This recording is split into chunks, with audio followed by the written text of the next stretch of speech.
ஆன்மீக பெரியோர்கள் அனைவரையும் அடிவணங்கி ஆன்மீகம் அறிவோம் என்ற இந்த குழுவில் காலம் கடந்த சுய பரிசோதனை என்ற தலைப்பில் மகாபாரதத்தினுடைய முக்கிய நிகழ்வுகளை நம்முடைய அன்பர் சாய்ராம் அவர்கள் நம்மிடம் சிந்தித்துக் கொண்டிருக்கின்றார்கள். தொடர் நிகழ்ச்சியை தொடங்குவதற்கு முன் நமது டாக்டர் ஐயா அவர்களை இறைவணக்கத்திற்கு பணிவுடன் அழைக்கின்றேன். நன்றி சார். இன்றைய பிரேயர் சாங் இது மகாபாரதத்தை பற்றி இன்றைய சொற்பொழிவு இருப்பதால் prayer song is on Lord Kannan.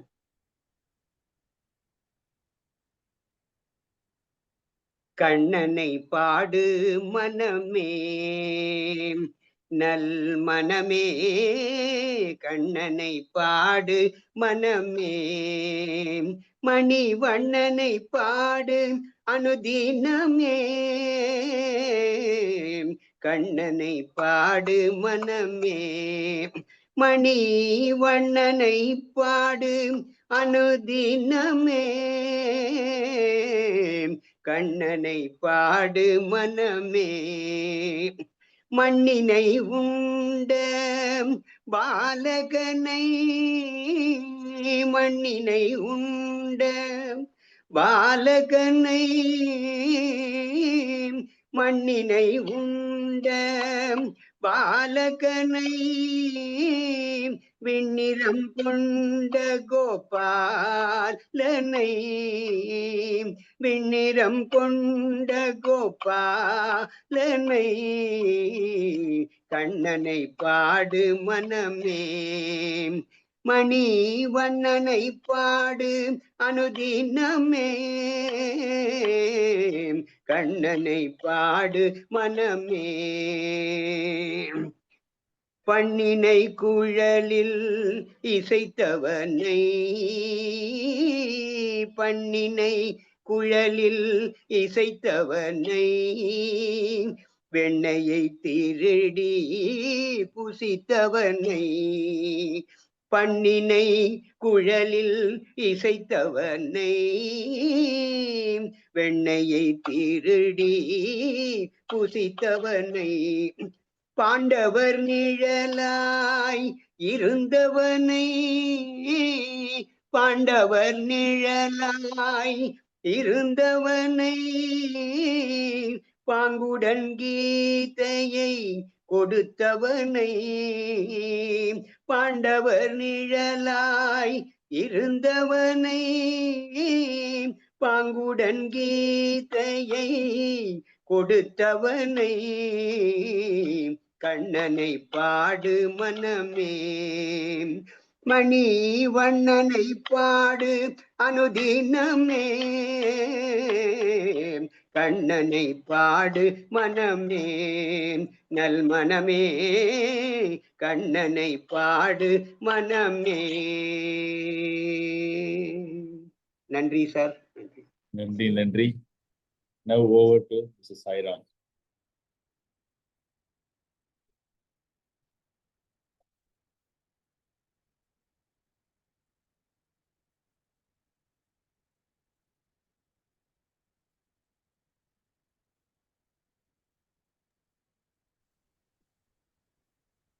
மாண்புமிகு ஆசிரியர் அவர்களுக்கும் இணையத்தின் மூலம் இணைந்திருக்கும் அனைவருக்கும் எனது இனிய மாலை வணக்கங்கள். கண்ணனை பாடு மனமே என்று அற்புதமான முறையிலே இறை துதி செய்து நம்முடைய சிந்தனையிலே, இன்றைய மகாபாரத சிந்தனையிலே கண்ணனுடைய பங்கு பெரும்பங்கு என்பதை நமக்கு அற்புதமாக சுட்டிக்காட்டிய டாக்டர் ஐயா அவர்களுக்கு எனது நன்றிகளும் வணக்கங்களும் பல கோடி. கண்ணனை பாடு என்று டாக்டர் ஐயா என்று சொன்னார். கண்ணனை பாட வேண்டும் என்பதற்காகவே அன்று வில்லிபுத்தூரார் அவர்கள் மகாபாரதம் செய்வதாக சொல்லியிருக்கின்றார். அற்புதமான இறை துதி. நாம் இன்று மன்னன் திருதராஷ்டிர மன்னனது காலம் கடந்த சுய பரிசோதனை என்ற தலைப்பின் 3ஆம் பாகத்திலே சற்றே நம்முடைய சிந்தனையை செலுத்த இருக்கின்றோம். இணையத்தில் இருந்து கேட்டவர்களிடமிருந்து ஒருமித்தமாய் ஒரே ஒரு குரல், ஒரே ஒரு கருத்தை எனக்கு தெரிவித்தது. திருதராஷ்டிரன் தனது பிள்ளை தவறு செய்வது பற்றி அறிந்திருந்தும் கண்டிக்காததன் விளைவாய் பெரும் நாசம் ஏற்பட்டது. குலத்திற்கும் சரி, அவர்களுக்காய் போரிட்ட குடும்பத்திற்கும் சரி, எஞ்சியது ஒரு பேர் அழிவு மட்டுமே. கருத்தாய் சிலர் சொன்னார், பெற்றோர் பிள்ளைகளை கண்டித்து வளர்க்க வேண்டும் என்றும், திருதராஷ்டிர மன்னனைப் போல கண்மூடித்தனமான பாசம் வைக்கக்கூடாது என்றும் கருத்துரைத்து என்னை ஊக்கப்படுத்திய அனைவருக்கும் எனது மனமார்ந்த நன்றிகள். மீண்டும் ஒருமுறை மன்னன் திருதராஷ்டிரனுடைய புலம்பல்களை நாம் சிந்திக்கும் போது பெருமளவு நமக்கு தோன்றுவது, தக்க சமயத்திலே செயல் ஒன்று புரிய வேண்டும் என்பதையும் தாண்டி சிறந்த யுக்திகளையும் செயல்பாடுகளையும் கூட நாம் கையாள வேண்டும் என்பதே. மகாபாரதத்திலே சிற்சில இடங்களை நாம் பார்க்கும் பொழுது நம்முடைய மனத்தில் தோன்றுவது என்னவென்று சொன்னால், திருதராஷ்டிர மன்னன் முயற்சி எதுவுமே செய்யாமல் இருந்தான் என்பதாகவும் நாம் சொல்லிவிட முடியாது. அவனது முயற்சிகளையும் மீறி அவனுடைய புத்திரபாசம் திருதராஷ்டிர மன்னனிடம் வெளிப்பட்டது. அவனுடைய வெளிப்புலன்களை மட்டுமல்ல, ஆராயக்கூடிய மனப்புலன்களையும் இருளாக மாய்த்து விட்டது என்றே நாம் சொல்ல வேண்டும். பற்பல இடங்களிலே அவன் செய்த செயல்பாடு பல்வேறு விதமாய் நமக்கு சான்றுகள் அளிக்கின்றன. மகாபாரதத்திலே விதையின் வீரியத்தை புரிந்து கொண்ட பின்பும் கூட மௌனித்தே இருந்தான் மன்னன். பிள்ளையின் வற்புறுத்தலின் பெயரிலே செய்யக்கூடாதது செய்தான். செய்த பின் விதுரரிடமோ அல்லது சஞ்சயனிடமோ அதிக அளவிலே புலம்பித்திருப்பான் திருதராஷ்டிர மன்னன். ராமகதையிலே நாம் கண்டோமே, வாலி தன் மனைவியின் சொல் மீறி நடந்ததை. அதுபோலவே திருதராஷ்டிர மன்னனுக்கும் கூட காந்தாரி தக்க நேரத்திலே ஒரு எச்சரிக்கை செய்தாள். ஆனால் மன்னன் திருதராஷ்டிரன் காந்தாரியனுடைய எச்சரிக்கையை நிச்சயமாக காதுகளில் கொள்ளவே இல்லை என்பதை கூட நமக்கு மகாபாரதம் சொல்கின்றது. காந்தாரி இயன்ற வரை தடுக்க பார்த்தாள் பல்வேறு விஷயங்களை. ஆனால் மன்னனுடைய காதுகள் என்னமோ அவளுடைய வார்த்தைகள் எதுவுமே ஏற்பதற்கு தயாராக இல்லை. நாம் நம்முடைய சிந்தனையின் 2 முன்பகுதிகளிலே பல்வேறு விஷயங்களை பற்றி சிந்தித்தோம். பாண்டவர்கள் அரக்கு மாளிகையிலிருந்து தப்பித்தார்கள் என்ற விஷயத்தை கேட்டவுடனே மன்னன் தன்னுடைய முதல் முடிவுக்கு வந்து விடுகின்றான், வெற்றி என்பது தன் பக்கம் இல்லை என்பதாக.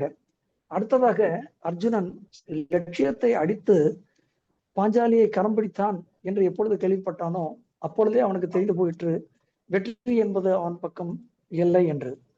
அடுத்தபடியாக திரௌபதியை கரம் பற்றியாயிற்று என்று சொன்னால் பாண்டவர்களும் பாஞ்சாலர்களும் உடன் இணைந்து போனார்கள். பாண்டவர்கள் வலியுடன் பாஞ்சாலர்களுடைய வலியும் சேர்ந்து விட்டது என்ற ஒரு கருத்தை மன்னன் எப்பொழுது உணர்ந்தானோ அப்பொழுதே அவனுக்கு தோன்றி போயிற்று வெற்றி என்பது தன்னுடைய பக்கத்திலே இல்லை. அடுத்தபடியாக அவனுக்கு கிடைத்த ஒரு பேரிடி என்றே சொல்லலாம். கிருஷ்ணனுடைய தங்கை சுபத்திரையை பாண்டவர்களில் ஒருவனான அர்ஜுனன் மனம் செய்து கொண்ட போதே தெரிந்து போயிற்று துரியோதனனுக்கு கண்ணனுடைய ஆதரவு என்பது கிடைக்காது என்று. கண்ணனுடைய ஆதரவு கிடைக்காமல் போனால் பரவாயில்லை, ஆனால் கண்ணன் பாண்டவர்கள் பக்கம்தான் நிற்பான் என்பது திருதராஷ்டிர மன்னனுக்கு எப்பொழுது தெரிந்து போயிற்றோ அப்பொழுதே முடிவு செய்து விட்டான் வெற்றி என்பது பாண்டவர்கள் பக்கம் நிச்சயமாக இல்லை என்பதாக. இவற்றையெல்லாம் கடந்து அடுத்த பகுதியாக எப்பொழுது காண்டவ வனம் என்பது எரிக்கப்பட்டு விட்டதோ, காண்டவ வனம் எரிக்கப்பட்டபின் அவர்கள் பெற்ற அஸ்திர சஸ்திரங்களை பற்றி மன்னன் எப்பொழுது கேள்விப்பட்டானோ அப்பொழுதே புரிந்து போயிற்று வெற்றி அவனுடைய பக்கம் இல்லை என்று. குறைந்தபட்சமாக இந்த 5 செயல்களுக்கு சற்றே ஆராய்ந்த பிறகாவது செய்திகளை ஒற்றர்கள் மூலம் கேட்டறிந்த பிறகாவது மன்னன் தன்னுடைய மனத்தை மாற்றி அமைத்துக் கொண்டிருக்கலாம். துரியோதனனுக்கு அறிவுரை வழங்கியிருக்கலாம். துரியோதனுக்கு தக்க முறையிலே அறிவுரை செய்து பாண்டவர்களுடன் நீ சந்தி செய்து கொள்ள வேண்டும் என்பதை பற்றி சொல்லியிருக்கலாம். ஆனால் மன்னன் முடிந்தவரை முயற்சி செய்தான். துரியோதனன் அதை கேட்பதாக இல்லை. துரியோதனன் திருதராஷ்டிர மன்னன் மட்டும் சொன்னால் கேட்பானா கேட்காமல் மறுப்பானா என்ற ஒரு கேள்விக்கு பிற்காலத்திலே இந்த குலத்தின் முதல்வரான வியாசரும் கூட வந்து அறிவுரை செய்கின்றார். அப்பொழுதும் கூட துரியோதனன் அதை ஏற்பதற்கு தயாராக இல்லை என்பதை நமக்கு மகாபாரதம் சற்றே சுட்டிக்காட்டி செல்கின்றது. இவை அனைத்தும் அறிந்த பிறகு மேலும் தன்னுடைய புலம்பல்கள் தொடர்கின்றன.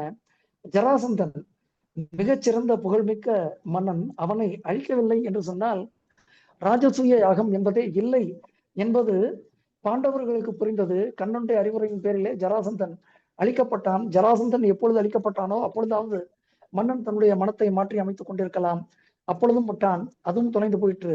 அதற்கு பின்பாக பாண்டவர்கள் ராஜசூய யாகம் செய்தார்கள். அதி அற்புதமாக உலகத்தில் உள்ள மன்னர்கள் அனைவரும் அவர்களுடன் சந்தி செய்து கொண்டோ சமாதானம் செய்து கொண்டோ அவர்களுக்கு கப்பம் கட்டி கொண்டோ தர்மபுத்திரனை ராஜாதி ராஜன் என்பதாக ஏற்றுக்கொண்டார்கள். அப்பொழுதாவது மன்னன் சற்றே தன்னுடைய பிள்ளைகளுக்கு அதிக அளவிலே அறிவுரை செய்திருக்கலாம். தோற்றே போய்விட்டான். துரியோதனன் அந்த இடத்திலே சற்றே ஜெயித்தே நின்றான் தன்னுடைய கொள்கைகளே. அதாவது பாண்டவர்களை எப்படியானும் தான் வென்றே ஆக வேண்டும், அந்த அரசை தான் ஆள வேண்டும் என்பதிலே துரியோதனன் மிகவும் கவனமாக இருந்தான். எந்த அளவு அதிலே அந்த கொள்கையில பிடிப்புடன் இருந்தானோ அதற்கு உண்டான நியதிப்படி தன்னை வளர்த்து கொண்டானா என்று கேட்டால் அது மட்டும் சற்றே தப்பியே போயிற்று. இவ்வாறு ஒன்றல்ல இரண்டல்ல, இறுதியிலே சூது செய்து பாண்டவர்களை வெல்வது என்பதாக திட்டம் தயாராயிற்று. வேறு வழியே இன்றி மன்னன் ஒப்புதல் அளித்தான். சூது தொடங்கியது. சூதிலே பாண்டவர்கள் தோற்றார்கள்.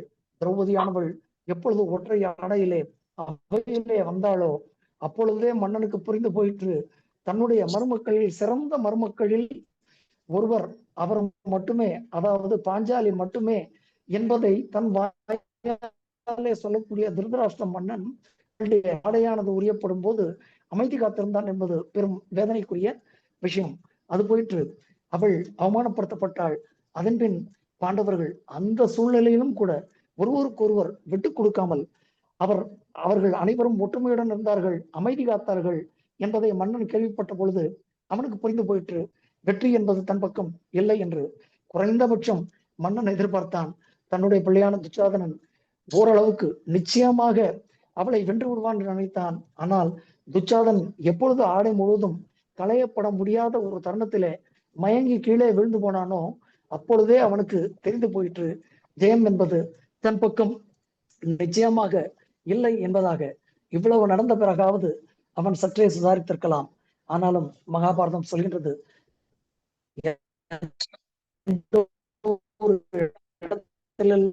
மன்னன் தோற்றுடைய பிள்ளைப்பாத்தில்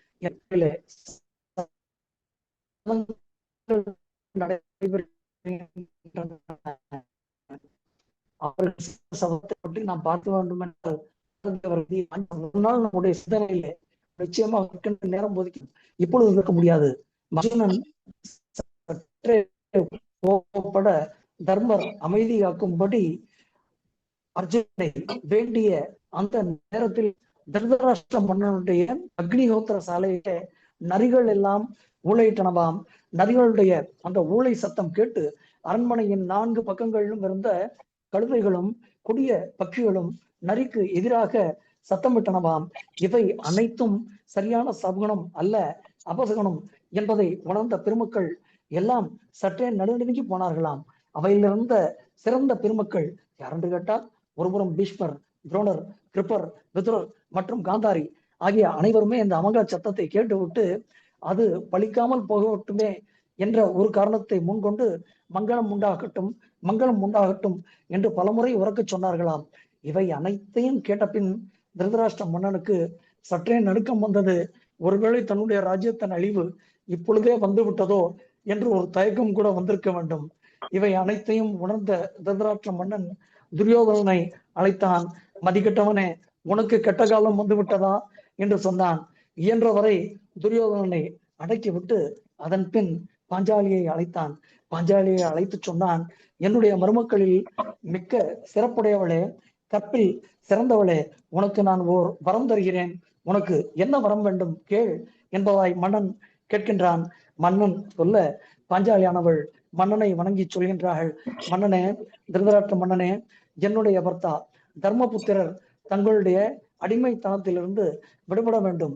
என்னுடைய மகனான பிரதிவிந்தியன் அடிமையின் மகன் என்ற பெயர் நீங்கி அவர்கள் எல்லாம் விடுதலை ஆகப்பட வேண்டும் என்பதாய் ஒரு கோரிக்கையை அவள் திரௌபதி வைக்கின்றாள்.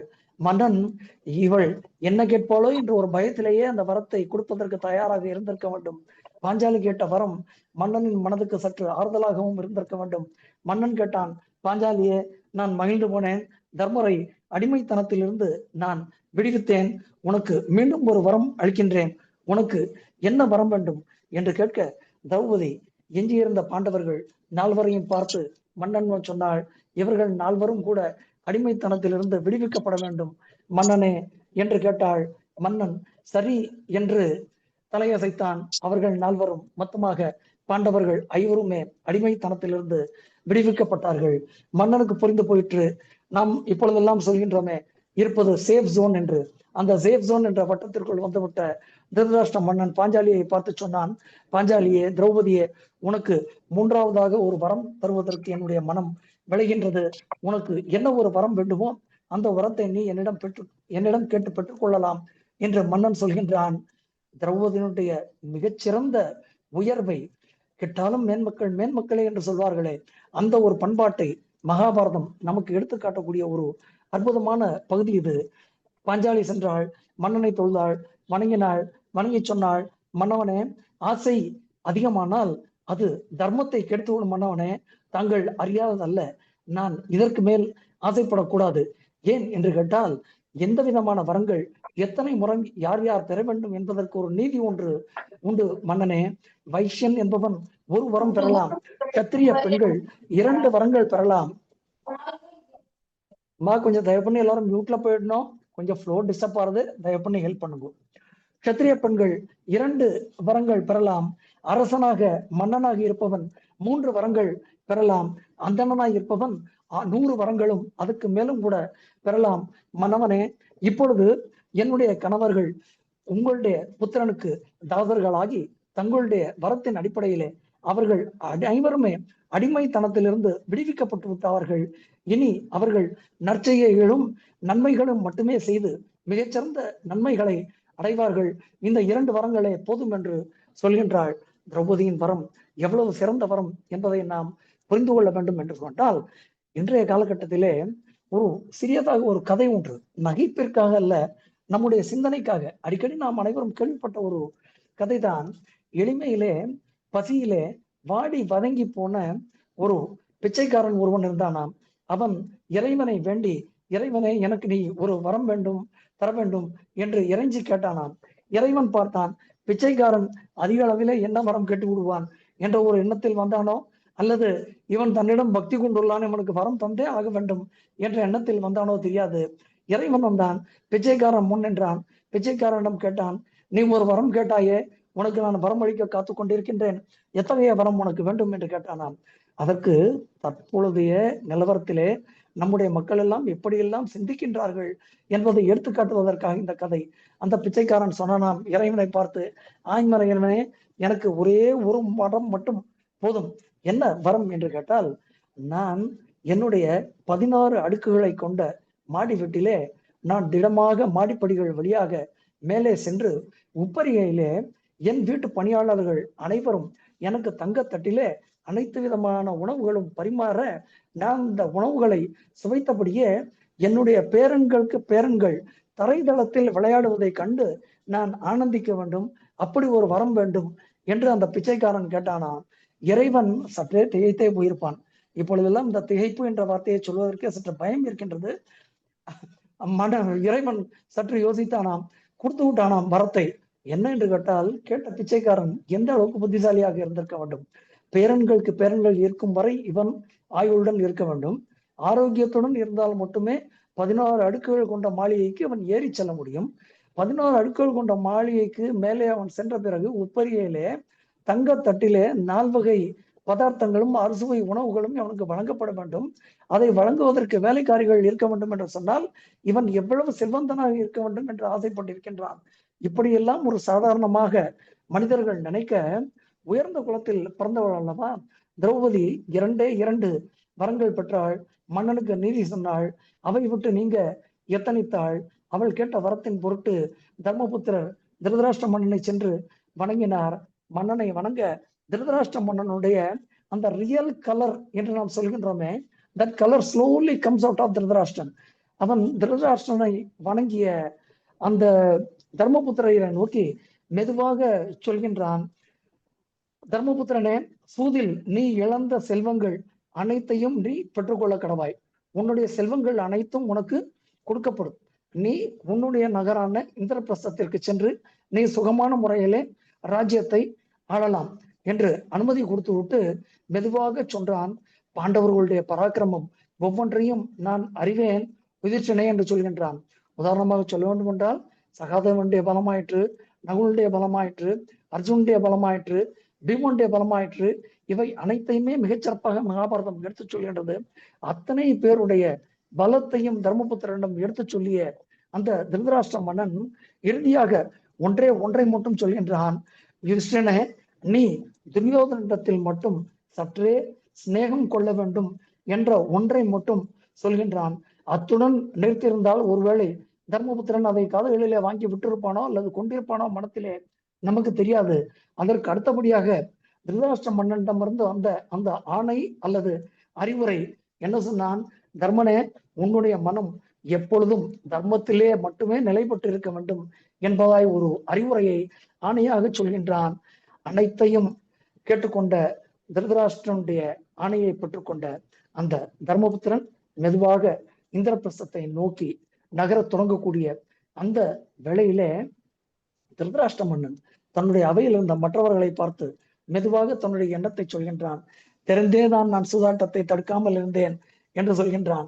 தர்மருக்கு அவன் சொன்ன அந்த உபதேசங்களை பற்றி பார்க்கையிலே நம் மனத்தில் தோன்றக்கூடிய எண்ணங்கள் என்ன என்று கேட்டால், அவனுக்கு பாண்டவர்களை பற்றிய வலிமை அவன் தன்னுடைய வாயாலேயே சொல்கின்றான்.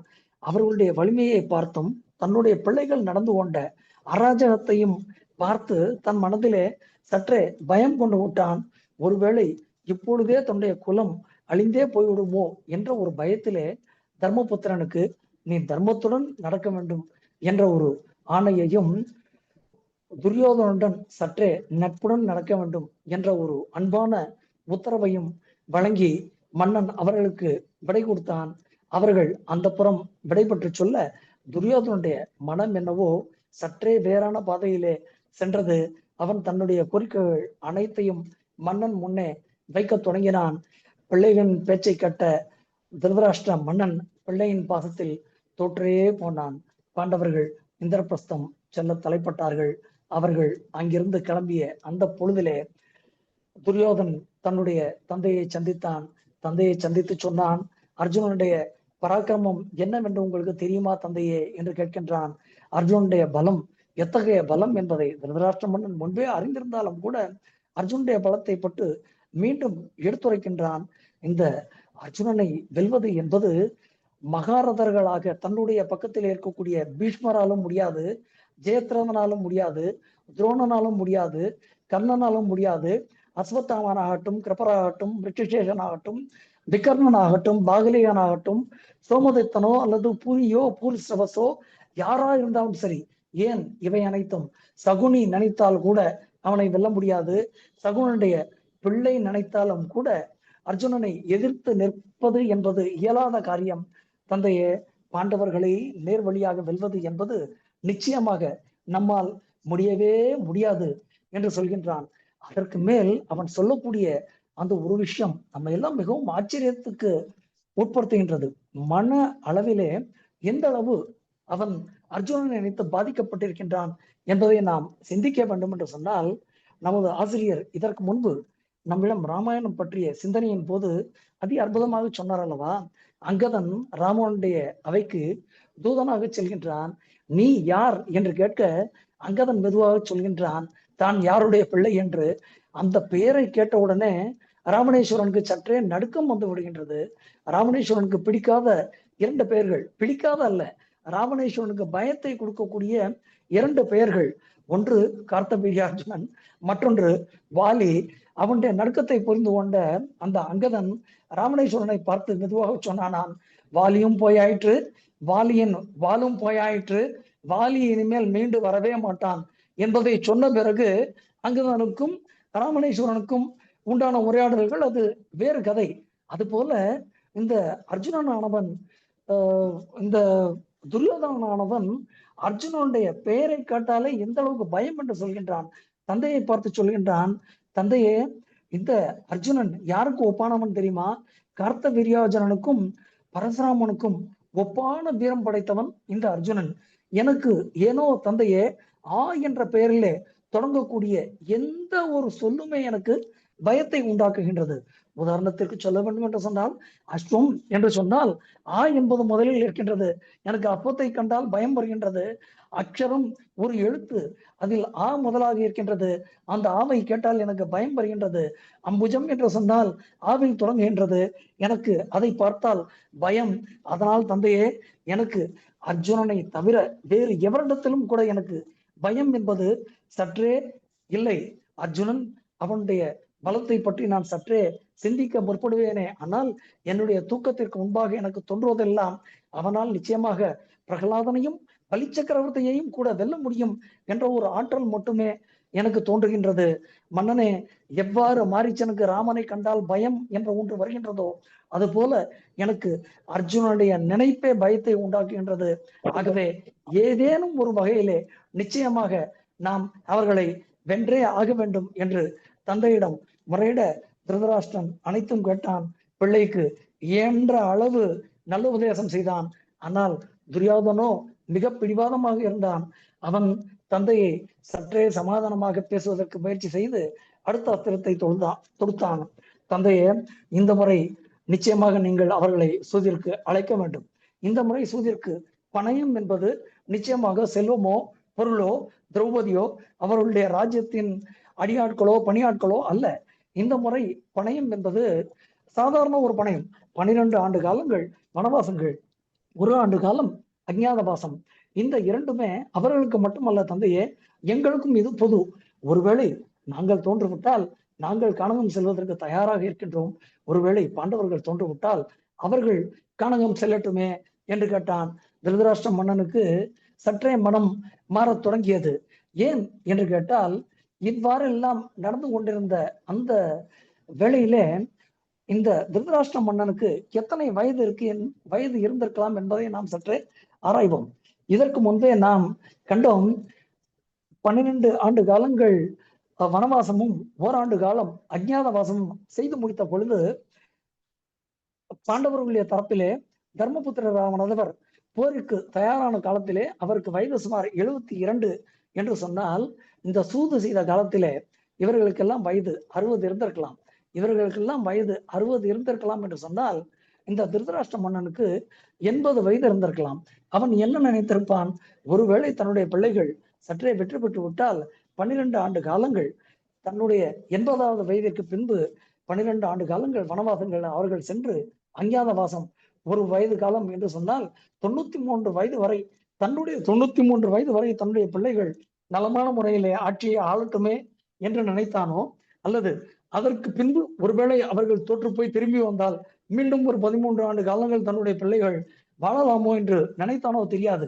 அவன் பாண்டவர்கள் மீண்டும் தூதுக்கு வரட்டுமே என்று எண்ணிய அந்த சமயத்திலே அவையில் இருந்த அத்தனை மூத்த தலைவர்களும் அதை தடுக்க பார்த்தார்கள், வேண்டினார்கள். பிள்ளை பாசம் வென்றே போனது. பாண்டவர்கள் திரும்பி வர கட்டளை பிறந்தது. பிரதிகாமி கட்டளை அங்கு பிறக்க பிரதிகாமி பறந்து போனான். மன்னனின் கட்டளையை தர்மருக்கு சொல்வதற்காக நாம் இந்த இடத்திலே ஒன்றை பார்த்து கொள்ள வேண்டும். ஹஸ்தினாபுரம் என்பது தற்பொழுதைய மீரட் நகரம். இந்திரபிரஸ்தம் என்பது தற்பொழுதைய டெல்லி நகரம். இந்த மீரட் நகரத்திற்கும் இந்திரபிரஸ்தத்திற்கும் சுமாராக இன்றைய காலகட்டத்திலே 110 முதல் 120 கிலோமீட்டர் தூரம் அல்லது 70 முதல் 80 மைல்கள் தூரம் இருக்கக்கூடிய அந்த தூரத்தை பாண்டவர்கள் அவமானப்பட்டவர்கள். யார் முகத்திலும் அவர்கள் பட வேண்டாம் என்று நினைத்திருக்கலாம், அல்லது அவர்களை யாரும் பாராது இருக்க வேண்டும், அவர்கள் யாரையும் பார்க்க வேண்டாம் என்று நினைத்திருக்கலாம். அந்த ஒரு வேகத்திலே எத்தனை வேகமாக அவர்களுடைய ரதங்களை அவர் செலுத்தி கொண்டு சென்றிருந்தாலும் கூட குறைந்தபட்சம் 3 அல்லது 4 மணி நேரங்கள் ஆகியிருக்கலாம். இவர்கள் இந்திரபிரஸ்தத்தை நெருங்கிய சமயமோ அல்லது இந்திரபிரஸ்தத்தை அவர்கள் எட்டிய சமயமோ பிரதிகாமி பின்தொடர மெதுவாக காந்தாரி தன்னுடைய மனத்தை திறந்து மன்னனிடம் சொல்ல ஆரம்பித்தாள். மன்னனே, துரியோதன் பிறந்த போதே அவனை பரலோகத்திற்கு அனுப்ப வேண்டும் என்று மகாத்மா விதுரர் சொன்னாரே, நீங்கள் அப்போது மறுத்தீர்களே, இப்பொழுது நாம் எத்தகைய நிலையில் இருக்கின்றோம் என்பதை கண்டீரா? இப்பொழுதாவது நீங்கள் இந்த ஆணையை சற்றே தடுத்து விடுங்கள். கௌரவருடைய குலத்திற்கு நாசம் என்பது மன்னனே, திருதராஷ்டிர மன்னன் மூலம் கௌரவ குலம் அழிந்து விட்டது என்ற ஒரு அவச்சொல் உனக்கு வர வேண்டாம் மன்னனே. இப்பொழுதாவது நீங்கள் அதை நிறுத்தி விடுங்கள். ஒரு முறை அவர்கள் தோற்றார்கள், நீங்கள் அவர்களுக்கு வரமளித்தீர்கள், அவர்கள் சென்று விட்டார்கள். அணைந்து போன நெருப்பை நீங்கள் திரும்ப ஊத வேண்டாம் மன்னனே என்று சொன்னாள். அடுத்து மீண்டும் சொன்னாள், கட்டிய அணை, அணைக்குள் நீர் கட்டுப்பாட்டில் இருக்கின்றது.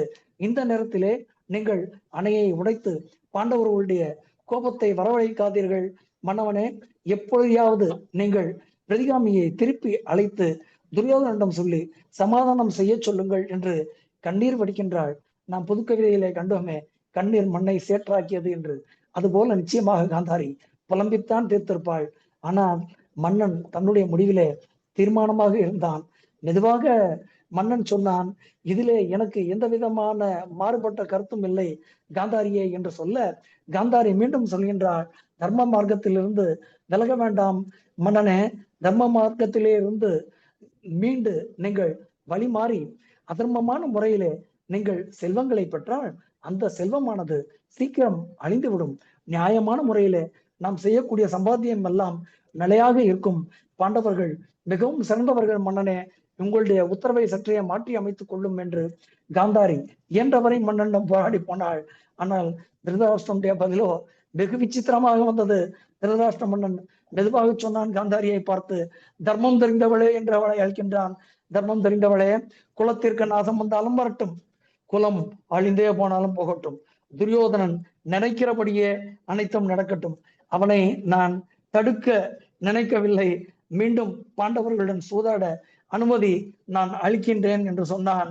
விதி தன்னுடைய வேலையை தொடங்க திருதராஷ்டிரன் முதலில் அனுமதி அளித்து பின் புலம்பல்களாக பல்வேறு விதமான புலம்பல்களை பட்டியலிட்டு கொண்டே செல்கின்றான்.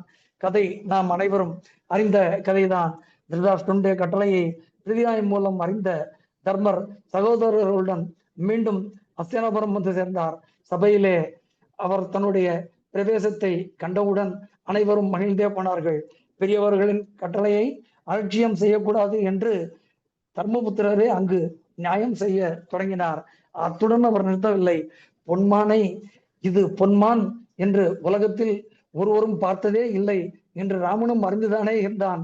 பொன்மானை ஒருவரும் பார்க்காது இருந்தார்கள் என்பதை அறிந்த ராமனும் பொன்மயமான மானிற்கு பின் சென்றானே, அங்கு விதி வேலை செய்ததே, அது போலத்தானே இதுவும் என்றார்.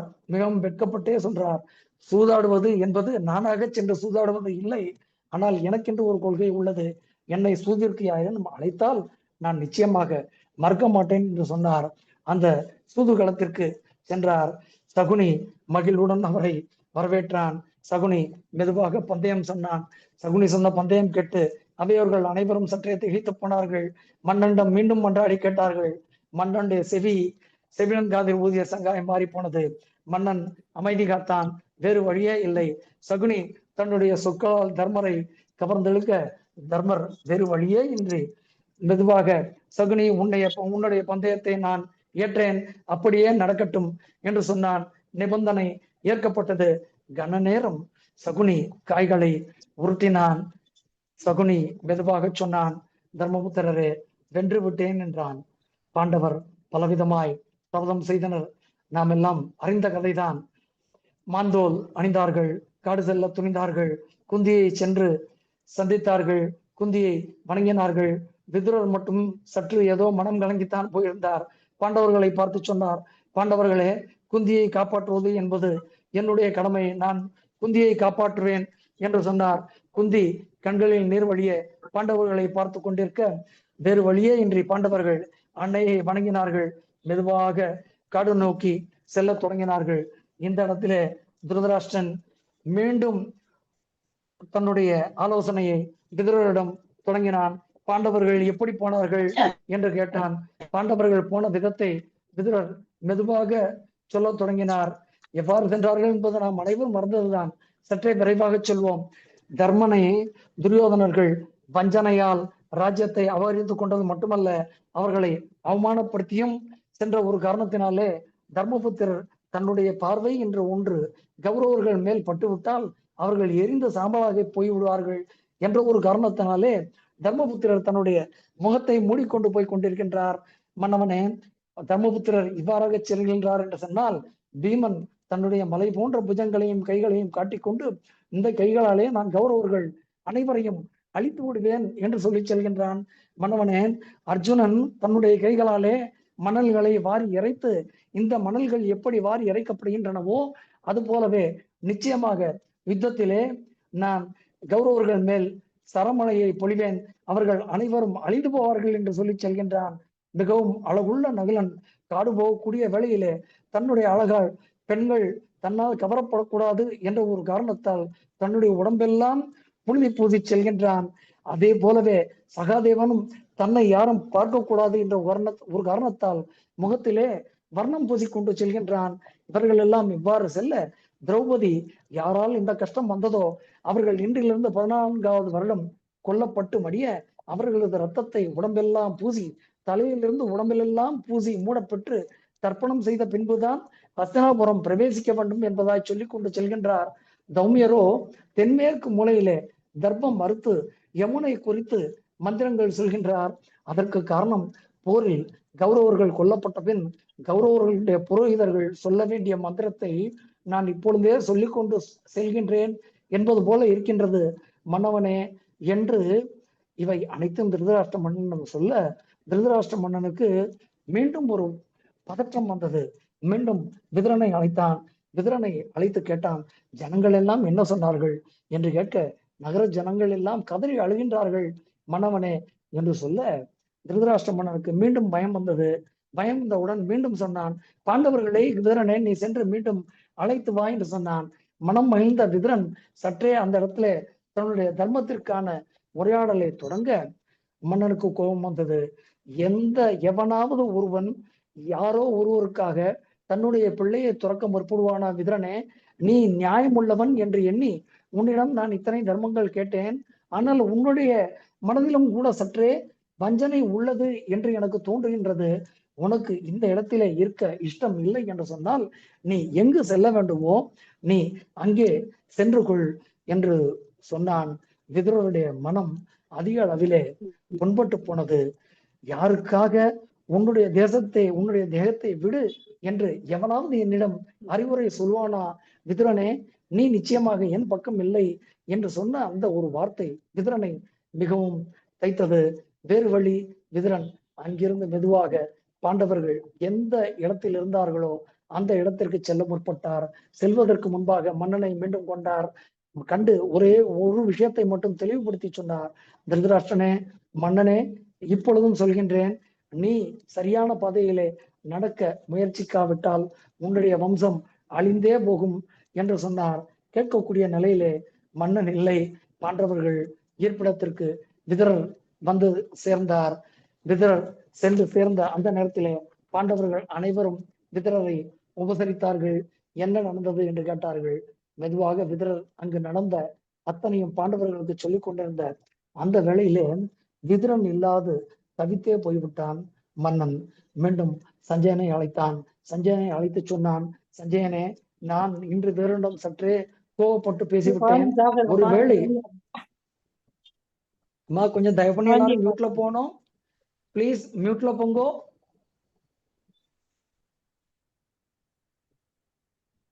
சஞ்சயனை அழைத்து மன்னன் சொன்னான், சஞ்சயனே, நான் இன்று சற்றே கோவப்பட்டு விட்டேன். இந்த விதுரன் மேல். விதுரன் உயிருடன் இருக்கின்றானா அல்லது தன்னுடைய உயிரை விட்டு விட்டானா என்ற ஒரு பதற்றம் கூட எனக்கு இருக்கின்றது. நீ விரைவாக சென்று நீ விதுரனை தேடி நான் அழைத்தேன் என்று சொல்லி விதுரனை நீ மீண்டும் இங்கு அழைத்து வருவாயா என்று கேட்க, இதற்காகத்தானே காத்திருந்தான் சஞ்சயன். சஞ்சயனுக்கு தெரியாதா எந்த இடத்திலே விதுரன் இருப்பான் என்று? தர்மம் இருக்கக்கூடிய இடத்தில் தானே இருக்கும். தர்மபுத்திரர் இருந்த இடத்திலே விதுரர் இருப்பார் என்பது நிச்சயமாக தெரிந்தது. அதுவும் கிட்டத்தட்ட அது சற்றே தூரம் சென்றார்கள். அவர்கள் சென்று எந்த இடத்திலே பாண்டவர்கள் இருந்திருந்தார்களோ அந்த இடத்திற்கு சஞ்சயன் சென்றான். பாண்டவர்களை வணங்கி திருதராஷ்டிரனுடைய மனநிலையை சொல்ல, தர்மம் மிகுந்த பாண்டவர்கள் விதுரன் துணையின்றி திருதராஷ்டிரன் இருப்பது சற்றே சரியாக இருக்காது என்று நினைத்து மெதுவாக விதுரருக்கு விடை கொடுத்து அனுப்பினார்கள். விதுரரும் சஞ்சயனும் மீண்டும் அரண்மனைக்கு வந்து சேர்ந்தார்கள். திருதராஷ்டிர மன்னன் மகிழ்ந்தான். ஆனால் துரியோதனனோ சினந்தான். கர்ணன் மற்றும் சகுனியிடம் தன்னுடைய நிலை பற்றி சொன்னான்.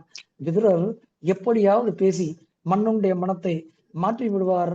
கர்ணா, சகுனி மாமனே, ஒருவேளை மன்னன் அவ்வாறு மனத்தை மாற்றிக்கொண்டு பாண்டவர்களை மீண்டும் அழைத்து விட்டால் நான் என்ன செய்வேன்? என்னால் இப்படி ஒரு அவமானத்தை தாங்கிக் கொள்ள முடியவே முடியாது. மகாபாரதம் சொல்கின்றது, out of frustration to what extent a person will go என்பதற்கு உதாரணமாய் துரியோதனன் சொல்லக்கூடிய அந்த வார்த்தைகள். விஷம் குடித்தாவது நான் மாண்டு விடுவேன் மாமனே, விஷம் எனக்கு கிட்டவில்லை என்று சொன்னால் தூக்கு போட்டாவது நான் என்னுடைய உயிரை விட்டு விடுவேன். இந்த இரண்டிற்கும் தடையாக நீ இருப்பாயே, ஆனால் தீ பற்ற வைப்பேன், தீயில் குதித்து என்னுடைய உயிரை விட்டு விடுவேன். அதுவும் முடியாது என்று சொன்னால் என் கையில இருக்கக்கூடிய அஸ்திரங்களால் நான் என்னை நானே அடித்துக் கொண்டு உயிரை விட்டு விடுவேன். என்னுடைய உயிரை விடுவதற்கும் நான் சித்தமாக இருப்பேனே தவிர, மாமனே, என்னுடைய நண்பனாகிய கர்ணனே, கேட்டுக்கொள்ளுங்கள். பாண்டவர்கள் மீண்டும் இங்கு வந்து நன்றாக இருப்பதை பார்த்து ஒரு நாளும் நான் நிச்சயமாக சகிக்க மாட்டேன். மன்னவருடைய கட்டளை மீறுவது என்பது முடியவே முடியாது. விதுரரின் வார்த்தையை கேட்டு மன்னன் எந்த நேரத்திலும் தன்னுடைய மனத்தை மாற்றிக்கொண்டு விடுவான். ஆகையால் பாண்டவர்கள் எந்த இடத்திலே வனத்திலே தனித்து இருக்கின்றார்களோ அவர்களை நாம் சென்று கொன்று விட்டு வருவது உத்தமம். இல்லை என்றால் எந்த நேரத்திலும் பாண்டவர்கள் வருவார்கள். அவர்களை பற்றிய ஐயத்துடனே நான் வாழ வேண்டும் என்று சொல்ல, உடன் இருந்த அனைவரும் சரி என்று சொல்ல, துரியோதனன் மெதுவாக புறப்படக்கூடிய அந்த நேரத்திலே மகாபாரதத்தின் சிறப்பு. எங்கெல்லாம் மிகச்சிறந்த பிரச்சனைகள் வருகின்றதோ அங்கெல்லாம் வியாச முனிவர் வருவார். வியாசர் வந்தார், துரியோதனனை பார்த்தார். துரியோதனனை நீ காடு செல்ல வேண்டாம், பாண்டவர்களை அழிப்பது என்பது உன்னால் முடியாது என்று அவனை தடுத்து நிறுத்தினார். அவனை தடுத்து நிறுத்து என்ன ஒரு காரணம் என்றே தெரியவில்லை. தாத்தா என்று சொன்னால் பேரப்பிள்ளைகள் மேல் அப்படி ஒரு பாசம் வந்து விடுமோ என்னமோ தெரியவில்லை. ராவணேஸ்வரனும் கூட கார்த்திபேரியாச்சரனிடம் அகப்பட்டு தவித்த வேளையில புலஸ்தியர் வந்து ராவணனை காப்பாற்றினார் அல்லவா? அதுபோல இந்த இடத்திலே சற்றே வியாசமுனி தன்னுடைய பேரனை காப்பாற்றத்தான் எத்தனிக்கின்றார். ஆனால் விதி சற்று வலியது என்று இதே வியாச முனிவர் திருதராஷ்டிர மன்னனிடம் சொல்லிவிட்டே செல்கின்றார். திருதராஷ்டிர மன்னனை பார்த்து அவர் சொல்லக்கூடிய ஒரே ஒரு செய்தி, திருதராஷ்டிரனே, காட்டிலே இருக்கக்கூடிய பாண்டவர்களை உன்னுடைய பிள்ளையான துரியோதனன் சென்று அவர்களை கொல்ல நினைக்கின்றான். அது நிச்சயமாக அவனால் முடியவே முடியாது. எப்படி ஆயினும் சரி, நீ அவர்களுடன் சேகம் செய்து கொள்ளும்படி உன்னுடைய பிள்ளைக்கு அறிவுரை கூறு. நிச்சயமாக அவன் அதை ஏற்க மாட்டான் என்பது எனக்கு தெரியும். ஆனாலும் கூட 13 ஆண்டுகளுக்கு பின்பு 14வது ஆண்டிலே வரக்கூடிய ஒரு போரிலே உன்னுடைய பிள்ளை உயிரை விடுவதற்கு முன்பாக இப்பொழுதே உயிரை விடுவது என்பது அவ்வளவு சரியாகப்படவில்லை. அவனை தடுத்து நிறுத்தி விட்டேன், நீயும் தடுத்து நிறுத்து. மேற்கொண்டு அவனுக்கு அறிவுரை வழங்குவதற்காக பின்னாலே மைத்ரேய மகரிஷி வருகின்றார் என்பதாக கூறி சொல்கின்றார். இவை அனைத்தையும் கேட்ட திருதராஷ்டிர மன்னனுக்கு மீண்டும் கவலை தொற்றியது. சஞ்சயனிடமும் விதுரனிடமும் தன்னுடைய ஆலோசனையை தொடங்கிய அந்த நேரத்திலே மைத்ரேய மகரிஷி வந்தார். வந்து பாண்டவர்கள் எந்த ஒரு வீரத்தை காட்டி கிமிரனை வதம் செய்தார்களோ அது பற்றி சொல்லி, பாண்டவர்கள் மிகவும் பலம் மிக்கவர்கள் துரியோதனனே, அவர்களிடம் நீ சந்தி செய்து கொள் என்று சொல்ல, துரியோதனன் அவருடைய பேச்சை அலட்சியப்படுத்தி தன்னுடைய கால்களாலே கீழே தரையை கீறி அவரை அவமானப்படுத்த மைத்ரேய மகர்ஷி அவனுக்கு சாபத்தை வழங்கினார். பொருளே நீ மாண்டு போக கடவுது என்று சொன்னார். திருதராஷ்டிர மன்னன் மைத்ரேய மகர்ஷியின் கால்களை பற்றி, மகரிஷியே, நீங்கள் இப்படியெல்லாம் சபிக்க கூடாது, இதற்கு ஏதேனும் நீங்கள் மாற்று சொல்ல வேண்டும் சொல்ல, மைத்ரேய மகர்ஷியும் கூட விதியை மீறி ஒரு வழி அங்கே காட்டுகின்றார். சொல்கின்றார், ஒருவேளை உன்னுடைய பிள்ளை சற்றே தன்னுடைய மனத்தை மாற்றி பாண்டவர்களுடன் சந்தி செய்து கொண்டால் இந்த போர் வராமல் போகலாம். அப்படி போர் வராது போய்விட்டால் இவன் உயிருடன் இருப்பான். அப்படி அவனுடன் சந்தி செய்து கொண்டால் என்னுடைய சாபம் பலிக்காது, இல்லை என்றால் இந்த சாபம் பலித்தே தீரும் என்று சொல்லிவிட்டு சொன்னார். துரியோதனனுக்கு உடல் நடுக்கம் கொண்டது. மன்னன் திருதராஷ்டிரன் ஏதேனும் ஒரு வகையிலே நல்ல விதமாய் நட்பு பூண வேண்டும் என்று நினைத்தான். துரியோதனனும் அதற்கு முயலவில்லை. துரியோதனுடைய தந்தையான திருதராஷ்டிர மன்னனும் அதற்குண்டான செயல்பாடுகளை செய்யவில்லை. அதன் விளைவாய் வந்தது போர். 13 ஆண்டு காலங்களுக்கு பின் போர் முடிந்து போயிற்று. அனைவரும் அழிந்து போயாயிற்று. முதல்ல நாம் 10 புலம்பல்களை கண்டோம். 11ஆவதாக மன்னன் புலம்பக்கூடிய அந்த புலம்பலை நாம் இப்பொழுது சற்று காண்போம். சஞ்சயனே, அர்ச்சுனன் பலத்தை துரியோதனன் நன்கே உணர்ந்திருந்தான். நானும் அறிந்திருந்தேன். ஒரு முறை பாண்டவர்கள் சூதில் தோற்க அடிமைகளான அவர்களை விடுவித்த நான் மீண்டும் அவர்களுடன் சூது செய்ய துரியோதனனுக்கு அனுமதி அளித்தேன். அப்படி நான் அனுமதி அளித்திருக்க கூடாது. துரியோதனன் பிறந்த பொழுதே விதுரன் சொன்னான், இந்த ஒரு நாள் குலநாசம் ஏற்படும் என்று. அப்பொழுதே அவனை நான் துறந்திருக்க வேண்டும். அப்பொழுதும் நான் அவனை துறக்காமல் விட்டுவிட்டேன். என்ன செய்வது? விதியின் விளைவாய் பாண்டவர்கள் 12 ஆண்டு காலங்கள் வனவாசம் சென்றார்கள். வனவாசம் சென்ற பாண்டவர்கள் எப்பொழுது சஞ்சயனே அவர்களை சுற்றி வனவாச காலத்திலே வேதம் படித்தவர்களும் அந்தணர்களும் பிரம்மச்சாரிகளும் சன்னியாசிகளும் ஆயிரக்கணக்கில் வசித்தார்கள் என்று நான் கேள்விப்பட்டேனோ அப்பொழுதே சஞ்சயனே எனக்கு புரிந்து போயிற்று, கௌரவர்களுடைய பக்கத்திலே வெற்றி என்பது நிச்சயமாக கிட்டாது என்று.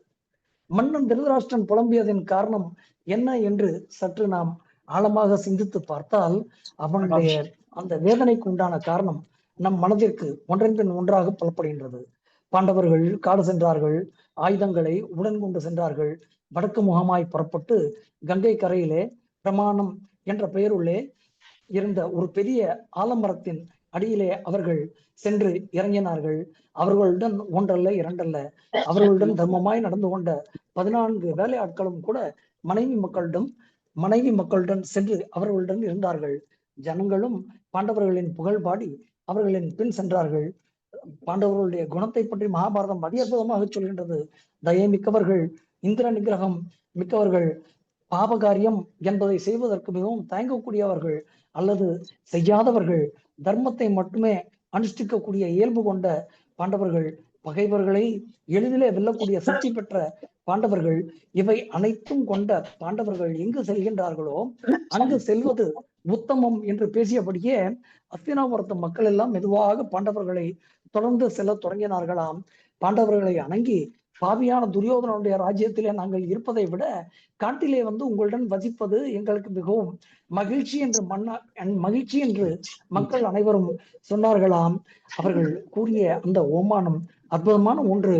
புஷ்பங்களை, தர்மபுத்திரனே, புஷ்பங்களை சேர்க்கையிலே எப்படி ஒரு ஆடையோ அல்லது நீர் நிரம்பிய ஒரு பாத்திரமோ பூமியிலே ஒரு பகுதியிலே விழுந்த புஷ்பம் எப்படி அந்த பூமியை நறுமணம் மிக்கதாக ஆக்குகின்றதோ அது போல மன்னவனே, தர்மபுத்திரனே, உங்களுடன் நாங்கள் எல்லாம் இருந்தால் நாங்கள் அனைவரும் மிகவும் சிறப்பாக இருப்போம். அதனால் நாங்கள் அனைவரும் உடன் வருவதற்கு, உங்களுடன் இருப்பதற்கு நீங்கள் எங்களுக்கு சற்று உத்தரவு அளிக்க வேண்டும் என்று சொன்னார்களாம். தர்மபுத்திரர் எவ்வளவோ நல்ல வார்த்தை சொல்லி தன்னுடன் வந்த மக்களில் பல்வேறு மக்களை அவர் திருப்பி அனுப்பினாலும் கூட சிற்சில மக்கள் தங்களுடைய பத்தினிமார்களுடனும் சன்னியாசிகளாய் இருந்த சிலரும் பிரம்மச்சாரிகளாய் இருந்த சிலரும் பாண்டவர்களுடனே தங்கினார்கள். பாண்டவர்களுடன் தங்கிய அந்த இரவு பொழுதிலே முனிவர்கள் அனைவரும் மாலை வேளையிலே அக்னி மூட்டி பாண்டவர்கள் தங்களுடைய நெறிப்படி செய்ய வேண்டிய அக்னி வழிபாடு செய்து கொண்டிருந்த அந்த நேரத்திலே வேதம் அறிந்த அந்தணர்கள் அனைவரும் வேதம் சொன்னார்கள். அனைத்தும் முடிந்து பாண்டவர்கள் சற்றே ஓய்வெடுக்க இருந்த அந்த நேரத்திலே தங்களுடைய ஆறுதல் வார்த்தைகளை சொல்ல தொடங்கினார்கள். நமக்கெல்லாம் என்ன தேவை? இப்பொழுதைய காலகட்டத்திலே கூட ஒருவர் மனச்சோர்வு பெற்றிருந்தால் நமக்கு மனதிற்கு நிம்மதி தருவது என்பது ஆறுதல் வார்த்தைகள் தானே. பாண்டவர்கள் மிகவும் வருத்தமாக இருந்த அந்த நேரம், மனம் வருந்திய அந்த காலத்திலே, சோர்வடைந்திருந்த அந்த நேரத்திலே அவர்களுடைய முக்கிய தேவையான ஆறுதல் வார்த்தைகள் அனைத்துமே அங்கு கற்றறிந்த வேத விற்பனர்களாலும் அங்கிருந்த முனிவர்களாலும் வழங்கப்பட்டது. எப்பொழுது ஆறுதல் வார்த்தைகள் பாண்டவர்கள் பெற ஆரம்பித்தார்களோ அப்பொழுதே பாண்டவர்களுடைய வெற்றியின் முதல் படிக்கட்டானது அமைக்கப்பட்டது என்பதாகவே நாம் கொண்டு விடலாம். பாண்டவர்கள் வனவாச கஷ்டங்கள் கூறி அவர்களை திருப்பி அனுப்ப முயற்சித்த அந்த பொழுதிலும் கூட சிலர் அவர்களுடனே இருப்பேன் என்று சொன்னார்கள். இதை அனைத்தையும் அறிந்த திருதராஷ்டிர மன்னனுக்கு புரிந்து போயிற்று. கஷ்டமான காலத்திலும் கூட தர்மம் மிக்க ஒருவருடன் மக்கள் செல்கின்றார்கள் என்று சொன்னால், தர்மம் இல்லாது தன்னுடைய பிள்ளை இருக்கக்கூடிய இந்த நேரத்திலே தன் பக்கம் யார் நிற்பார் என்ற ஒரு பயம் வந்தது. மன்னனுக்கு புரிந்து போயிற்று, வெற்றி என்பது பாண்டவர்கள் பக்கம் என்பதாக. மன்னனுக்கும் அங்கிருந்த முனிவர்களுக்கும், அதாவது மன்னன் என்று இங்கே நான் குறிப்பிட்டது தர்மபுத்திரனுக்கும் வனவாசத்திலே அங்கிருந்த பல்வேறு விதமான ரிஷிகளுக்கும் இடையே பல்வேறு விதமான உரையாடல்கள் நடக்கின்றன. தர்மபுத்திரருக்கு செல்வம் என்பது வேண்டாம் என்பது பற்றி பல்வேறு விதமான உபதேசங்கள் சௌனக முனிவரால் வழங்கப்படுகின்றது.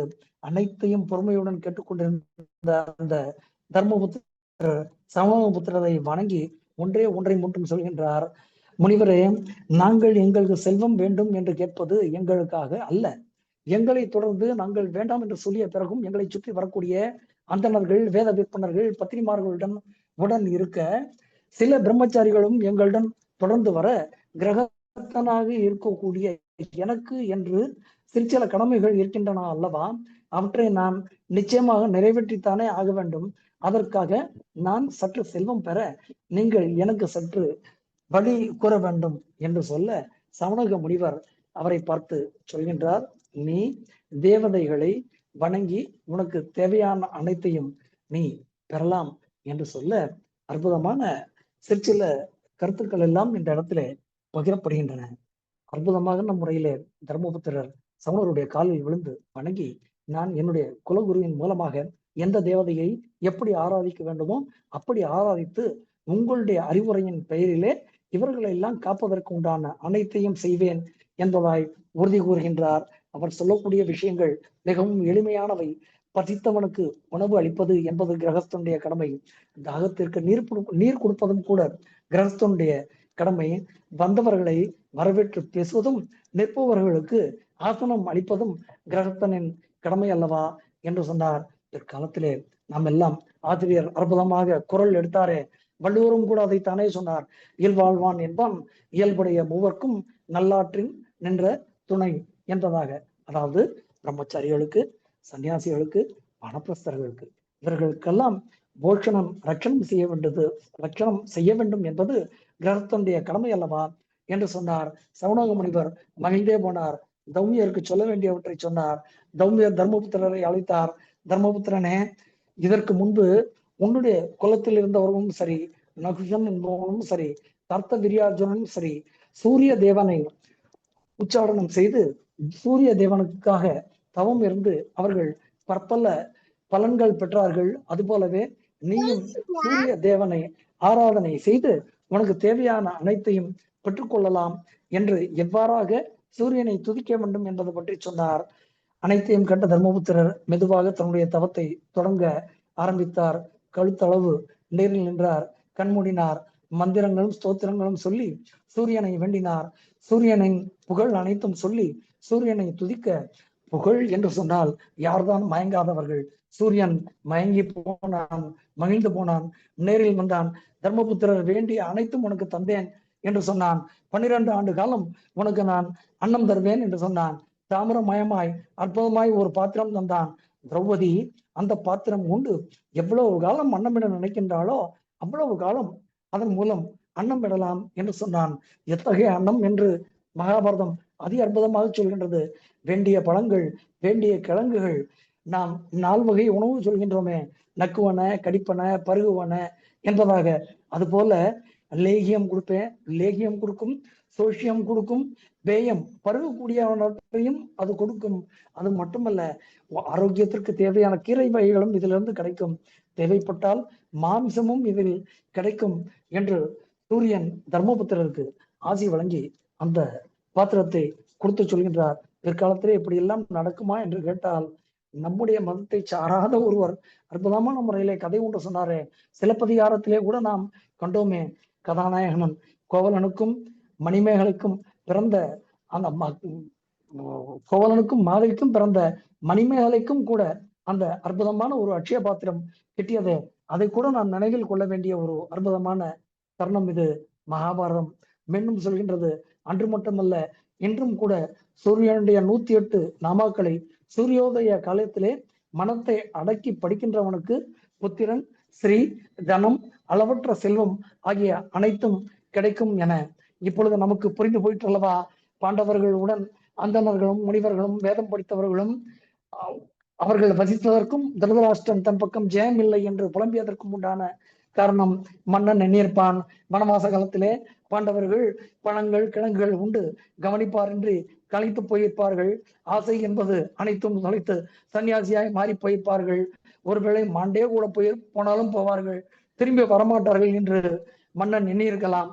ஆனால் அறிவுரை சொல்ல அந்தணர்களும் வழிகாட்ட வேதியரும் உடன் இருக்க பாண்டவர்கள் அக்ஷய பாத்திரம் பெற்றனர், பதிமடந்தனர்.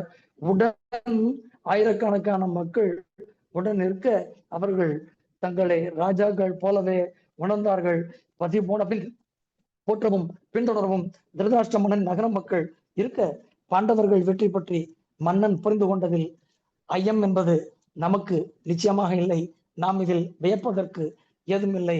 அப்பொழுதேனும் மன்னன் சமாதானம் செய்து கொள்ள சற்றே முயன்றிருக்கலாம். பிள்ளை பாசம் கண்களை மூடியது, போர் வந்தது. மெதுவாக தன்னுடைய அடுத்த புலம்பலை சஞ்சயிடம் தொடர்கின்றான் திருதராஷ்டிர மன்னன்.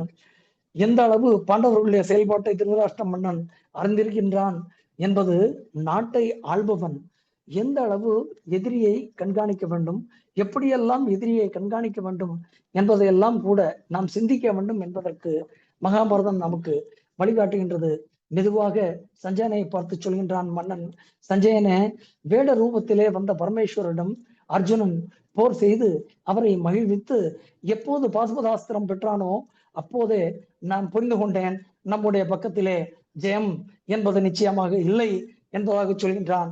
ஏன், வனவாசத்திற்கு புறப்பட்ட அந்த காலத்திலே பாண்டவர்கள் 3 நாட்கள் பகலும் இரவுமாய் விடாமல் சஞ்சாரம் செய்து காமியவனம் செய்து அடைந்தார்களாம். அதாவது இந்த காமியவனம் என்பது தற்பொழுதைய ராஜஸ்தான் மாநிலத்தின் பரத்பூர் மாவட்ட பகுதி. தற்பொழுதைய மதுராவிலிருந்து மேற்காய் கிட்டத்தட்ட 60 கிலோமீட்டர், கிட்டத்தட்ட அஸ்தினாபுரத்திலிருந்து, அதாவது இன்றைய கால மீரட்டிலிருந்து இந்த காமியக வனம் என்பது சுமார் 290 கிலோமீட்டர்கள். மகாபாரதம் சொல்லக்கூடிய ஒவ்வொரு வார்த்தையும் உண்மை என்பதை நாம் புரிந்து கொள்வதற்கு இது ஒரு சிறிய சான்று. 3 நாட்கள் இரவும் பகலுமாக பாண்டவர்கள் சஞ்சாரம் செய்து இந்த இடத்தை அடைந்தார்கள் என்று சொன்னால் 290 கிலோமீட்டர் 3 நாட்களிலே அவர்கள் நடந்து சென்றதற்கு உண்டான வாய்ப்புகள் இருக்கின்றது என்பதை நாம் புரிந்து கொள்ள வேண்டும். அதற்காக இதை சொன்னேன். பீமன் கிம்மிரன் சண்டையிட்டான். கிம்மிரன் முடிவிலே மாண்டு போய் விடுகின்றான். கிம்மிரன் மாண்டு போய்விட்டான் என்ற தகவலை அறிந்த திருதராஷ்டிர மன்னன் கவலை கொண்டான். தகவல் சொன்ன விதுரர் நிச்சயமாக தன்னுடைய அறிவுரையையும் தொடர்ந்திருப்பார். அப்பொழுதாவது திருதராஷ்டிர மன்னன் தன்னுடைய எண்ணத்தை மாற்றியிருக்கலாம். பாண்டவர்கள் அந்த வனத்திலே இருந்தார்கள். பாண்டவர்கள் வனத்திலே இருந்த அந்த பொழுதிலே கிருஷ்ணனும் போஜர்களும் பாண்டவர்களை சென்று சந்தித்தார்கள். விவரங்கள் கேட்டறிந்தார்கள். துரியோதனர்களை நிந்தித்தார்கள். திரௌபதியை பார்த்து கிருஷ்ணர் நல்வார்த்தை சொன்னார். திரௌபதி அரசர்கரசி ஆவாள் என்று கிருஷ்ண பரமாத்மா தன்னுடைய வாயால் ஒரு வாக்கு சொன்னார். அத்துடன் அவர் நிற்கவில்லை. சொர்க்கம் விழலாம், இமயமலை வெடித்து போகலாம், பூமி பொடியாகலாம், கடல் கூட வற்றிவிடலாம், நடக்கக்கூடாத அனைத்தும் கூட நடந்து விடலாம். ஆனால் பாஞ்சாலியே, நிச்சயமாக ஒன்று மட்டும் சொல்வேன். துரியோதன், கர்ணன் முதலிய யாவரும் பீமனால் கொல்லப்படுவார்கள், அர்ஜுனனால் கொல்லப்படுவார்கள். இது மட்டும் மாறவே மாறாது என்று ஒரு வார்த்தை சொன்னார். இது கேட்டு திரௌபதி மட்டுமல்ல, பாண்டவர்களும் சற்றே மகிழ்ந்துதான் போனார்கள். கண்ணன் ஏன் அந்த சூதாட்ட காலத்திலே வரவில்லை என்பதற்கு மகாபாரதம் ஒரு காரணம் சொல்கின்றது. தான் சால்வனுடன் யுத்தம் செய்து கொண்டிருந்த ஒரு காரணத்தினாலே ஹஸ்தினாபுரம் தன்னால் வர முடியாது போயிற்று என்று சொல்கின்றார். அதே கண்ணன் மீண்டும் தொடர்கின்றார். ஒருவேளை தான் சால்வனுடன் யுத்தம் செய்யாமல் அந்த இடத்திலே தன்னுடைய ஆட்சி பொறுப்பிலே இருந்திருந்தால் நிச்சயமாக ஹஸ்தினாபுரம் வந்து இந்த சூதே நடக்காமல் தடுத்திருப்பேன் என்றும் சொல்கின்றார். துரியோதனை ஒருவேளை தானே கொண்டாலும் கொண்டிருக்கலாம் என்றும் கூட சொல்கின்றார். இவ்வாறெல்லாம் இந்த வனத்திலே சொல்லக்கூடிய கிருஷ்ணர் உத்தவ கீதையிலே சொல்வது என்பது சற்றே மாறுபட்டது. இரண்டுக்கும் உண்டான ஒப்பீட்டை அவரவர்கள் கேட்டு சிந்தித்துக் கொள்க. ஆறுதல் சொல்லிவிட்டு கண்ணன் மெதுவாக தன்னுடைய நாட்டிற்கு திரும்பி சென்றார். பாண்டவர்கள் ஜனநடமாட்டம் இல்லாத ஒரு பகுதி பற்றி ஆலோசித்தனர். காமியவனம் விட்டு துவைதவனம் சென்றார்கள். காமியாவனத்தினுடைய தென்பகுதி, அதாவது தற்பொழுதைய ராஜஸ்தானின் தார் பாலைவன பகுதிக்கு பாண்டவர்கள் சென்றார்கள். மார்க்கண்டேய முனிவர் பாண்டவர்கள் தங்கியிருந்த அந்த பகுதிக்கு வந்தார். அவர்களுக்கு நல்லாசி கூறினார். ராஜ்யலட்சுமி நிச்சயமாக அவர்களுக்கு கிடைக்கும் என்று ஆசி கூறி சென்றார். இவர் மார்க்கண்டேய மகிழ்ச்சி பற்றி நாம் அனைவரும் அறிவோம். நாமெல்லாம் அறிந்திருந்தால் திருதராஷ்டிர மன்னன் அறிந்திருக்க மாட்டானா? மன்னனுக்கு அப்பொழுது தெரிந்து போயிற்று, இப்படிப்பட்ட மகரிஷிடம் இருந்து ஆதிகள் பாண்டவர்கள் பெற்றார்கள் என்று எப்பொழுது கேள்விப்பட்டானோ அப்பொழுதே முடிவு செய்து விட்டான் தன் பக்கம் நிச்சயமாக தோல்வி என்று. அப்பொழுதும் தன்னுடைய மனத்தை மாற்றவில்லை. அந்த பகுதியிலே மார்க்கண்டேயர் வந்து சென்ற பின் பாண்டவர்கள் எந்த இடத்திலே தங்கியிருந்தார்களோ அந்த இடத்திலே பிராமணர்கள் அனைவரும் நிறைந்திருந்தார்கள். நிறைவாக வேதம் சொன்னார்கள். பகர் என்ற ஒரு முனிவர் அங்கிருந்தார். அவர் அற்புதமான முறையிலே ஒரு விஷயத்தை சொன்னார். கத்திரியனும் பிராமணனும் இருவரும் ஒருவேளை கூடி இருப்பார்களே, ஆனால் நெருப்பும் காற்றும் கூடி எப்படி ஒரு காட்டை அழித்து விடுமோ அது போல பகைவரை அழித்து விடுவார்கள் என்றார்கள். I do not know much about this.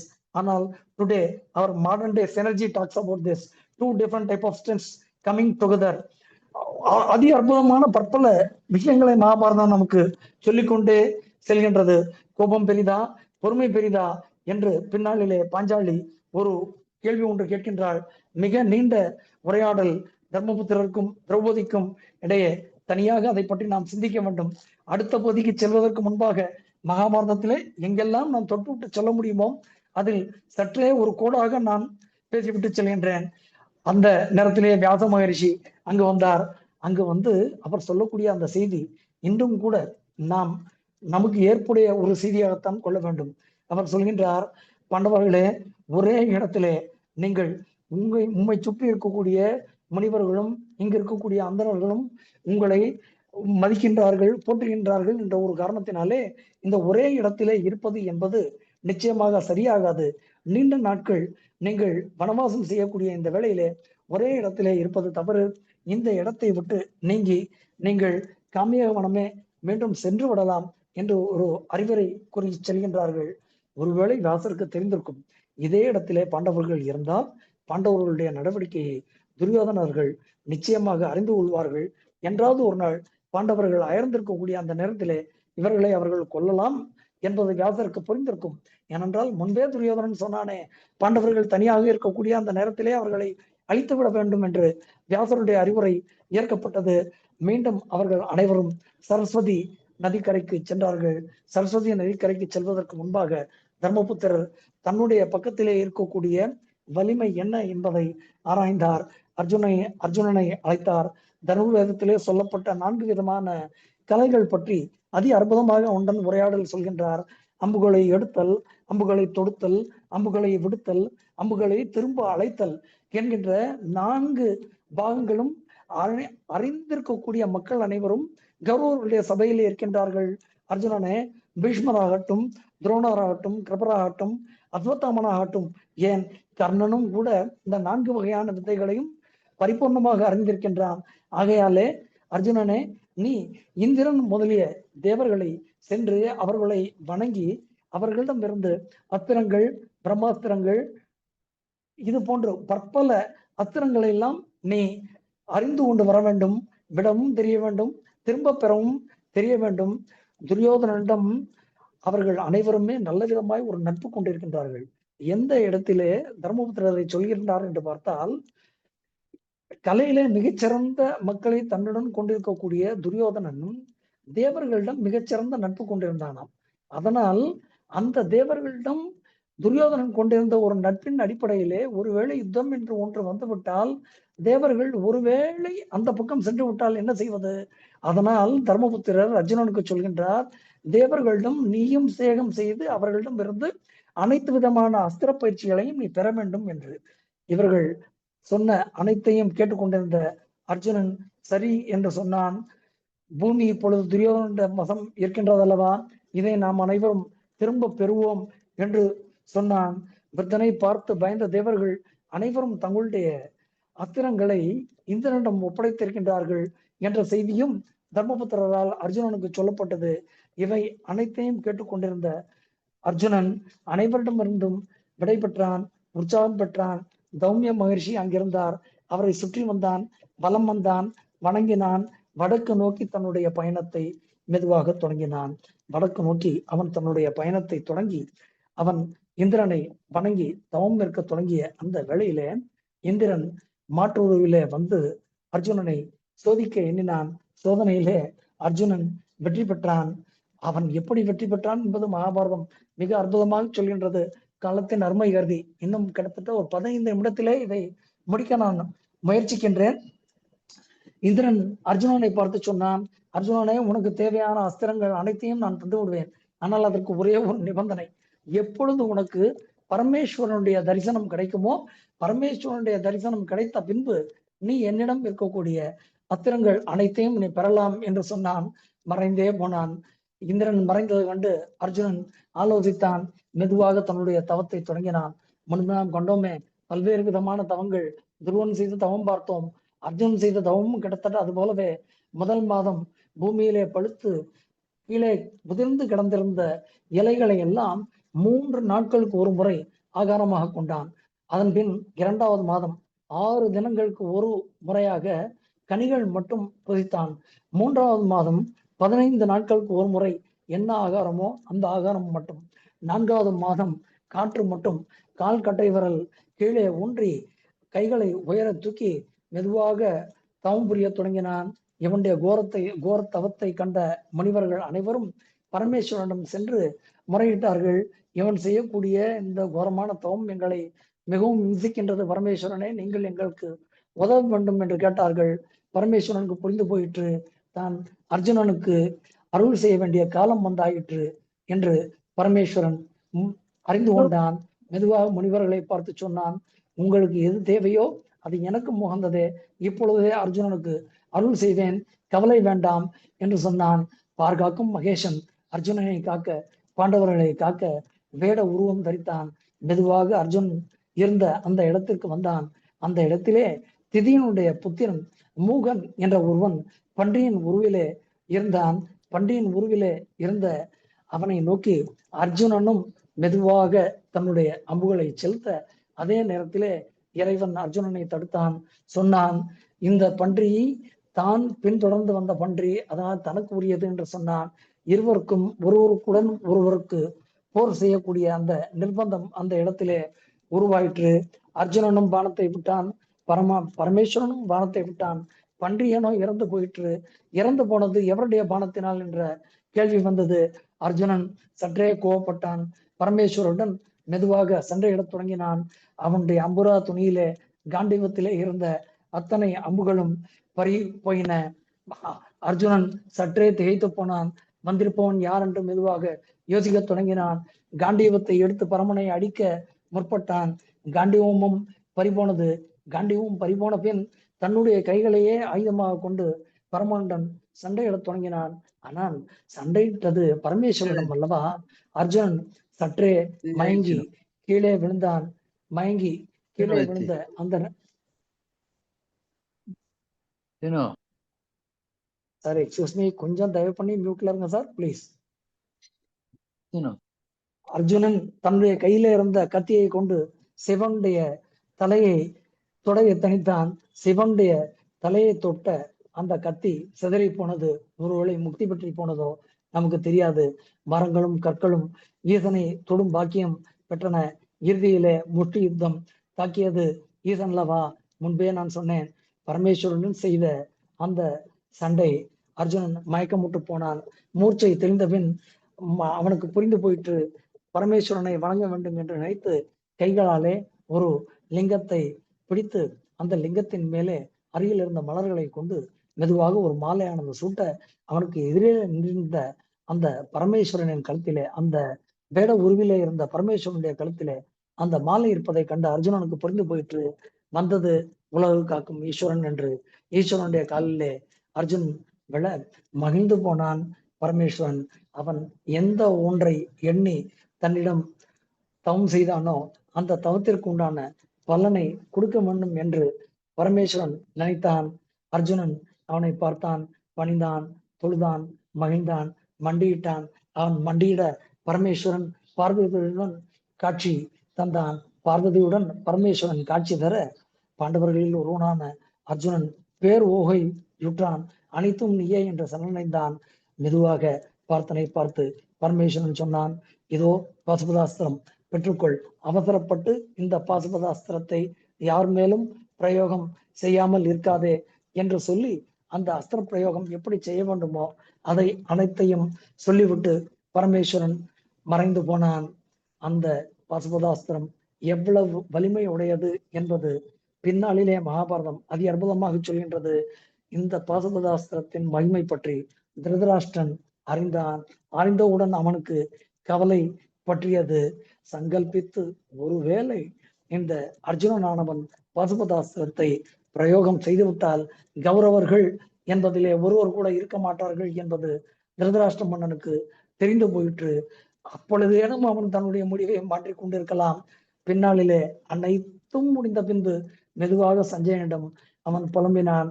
பாசுபதாஸ்திரத்தை எப்பொழுது அர்ஜுனன் பரமேஸ்வரனிடமிருந்து பெற்றானோ, சஞ்சயனே, அப்பொழுதே என் பக்கம் வெற்றி இல்லை என்பது நான் அறிவேன் என்று சொல்கின்றான். இத்துடன் அவன் நிற்கவில்லை.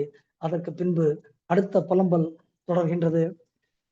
ஆசிரியர் அவர்களுக்கு சிறிய விண்ணப்பம். இன்னொரு 15 நிமிடம் எடுத்துக்கொள்ளலாமா ஐயா? தாராளமா எடுத்துங்க. நன்றி ஐயா. திருதராஷ்டிரன் மேலும் தொடர்ந்தான். சஞ்சயனே, பாண்டவர்கள் மகரிஷிகளுடன் சேர்ந்திருக்கின்றார்கள், சிநேகமாய் இருக்கின்றார்கள் என்று அறியும் போதே ஜெயம் நம்முடைய பக்கம் இல்லை என்பதை நாம் அறிந்து கொண்டேன்.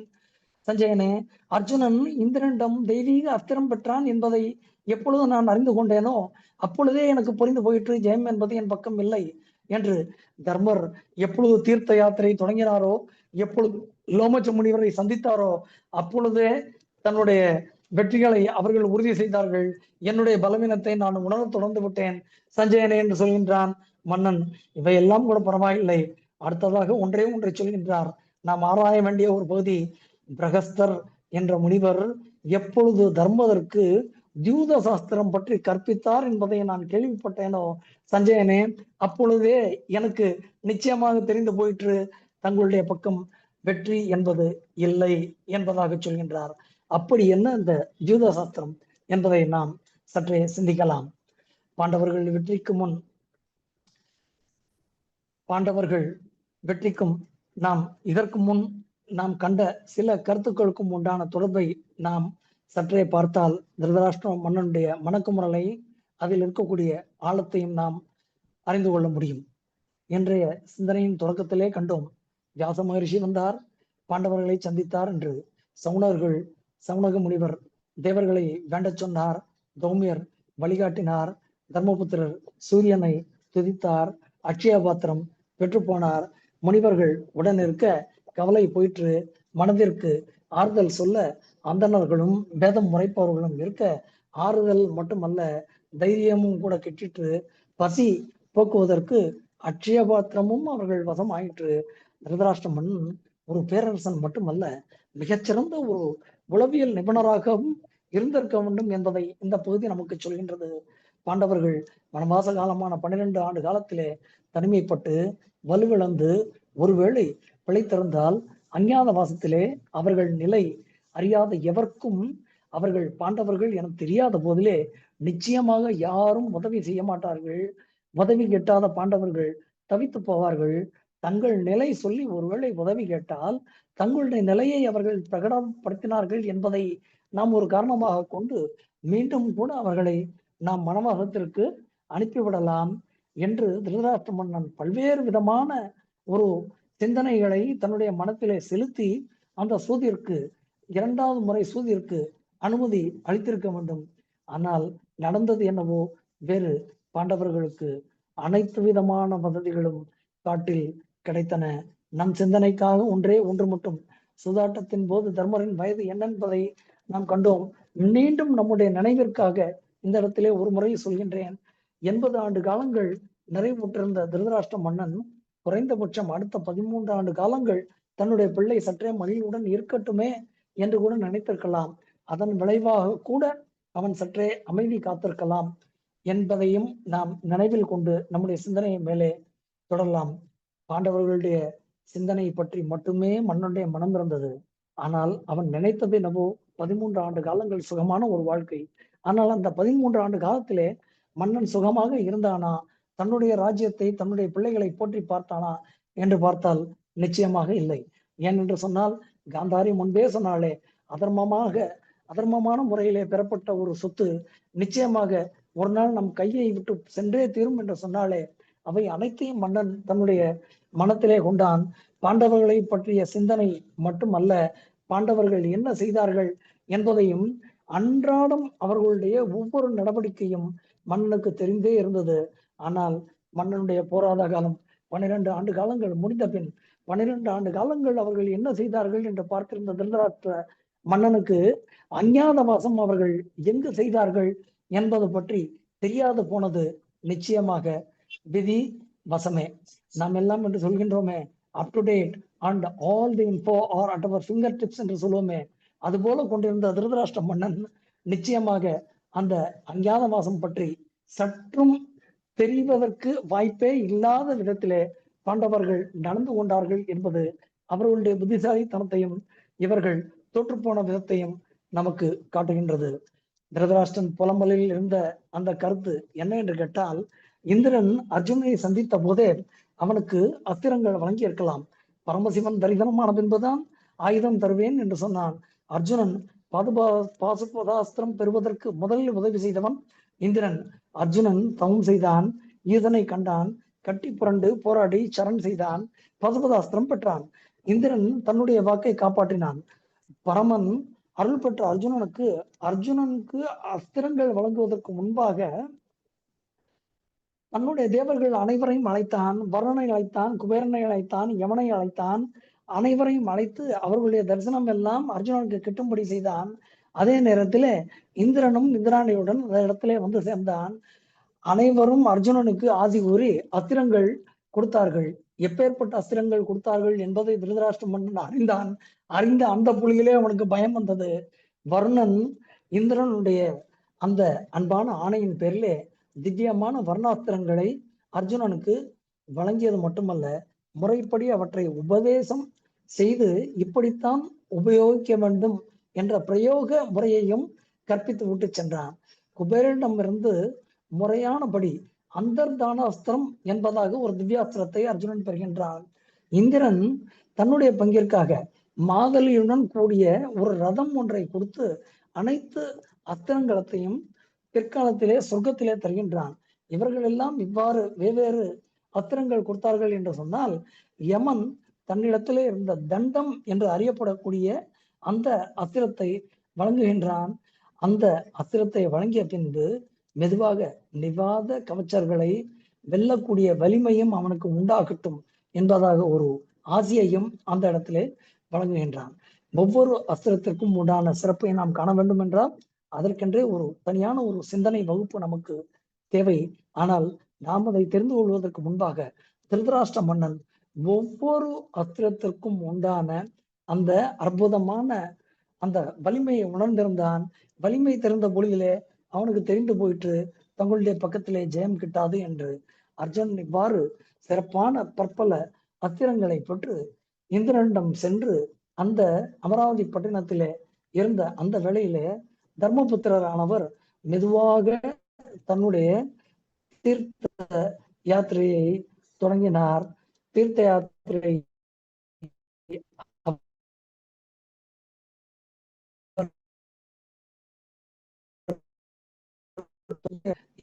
சாசனத்திலே ஒரு பகுதியிலே இருந்த அர்ஜுனனை பற்றி இவன் யார் கேட்க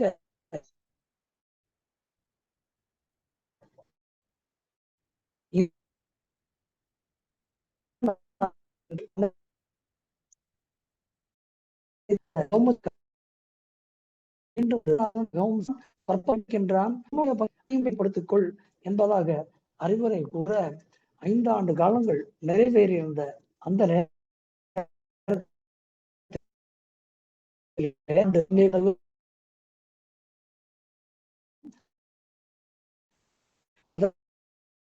ஆறு ஆண்டுகள் மெதுவாக தர்மபுத்திரன் தன்னுடைய தீர்த்த யாத்திரையை தொடங்குகின்றார்.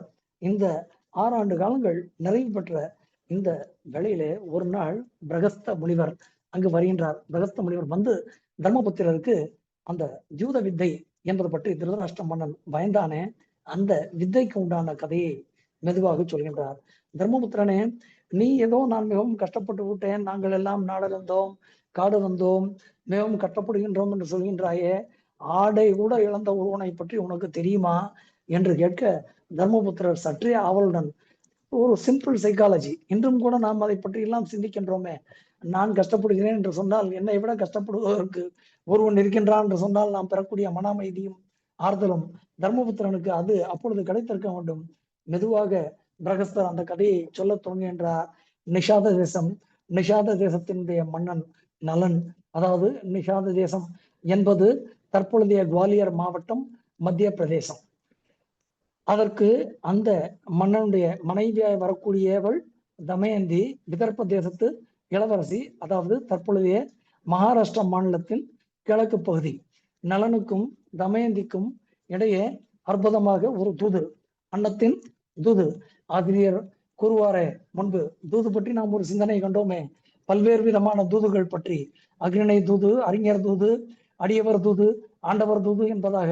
ஆண்டவர் தூது என்பது நாம் அறிவோம், பரமன் சுந்தரனுக்காகவும் கிருஷ்ணன் பாண்டவர்களுக்காகவும் சென்ற தூது. அடியவர் தூதிலே அங்கதனும் அனுமனும் அடங்குவார்கள். அறிஞர் தூது நாம் அறிந்த கதைதான். தொண்டைமானுக்கும் அதியமானுக்கும் நடக்கவிருந்த போரிலே ஔவையார் சென்று தூது செய்து அற்புதமான முறையிலே அந்த போரை நிறுத்திய விதம், இந்த மூன்றையும் நாம் கண்டோம். இப்போது நாம் காண்பது அக்னி தூது. மெதுவாக அந்த அன்னம் வந்து பற்றி நல்லண்டமும் தமயந்தியனுடைய சுயம்பரம் அறிவிக்கப்பட்ட அந்த நேரத்திலே அல்லது அந்த சுயம்பரம் மண்டபத்திற்கு செல்ல தொடங்கினான். சென்ற வழியிலே அவன் தேவர் நால்வரை கண்டான். கதை மிகவும் பெரியது, சுருக்கமாக சொல்கின்றேன்.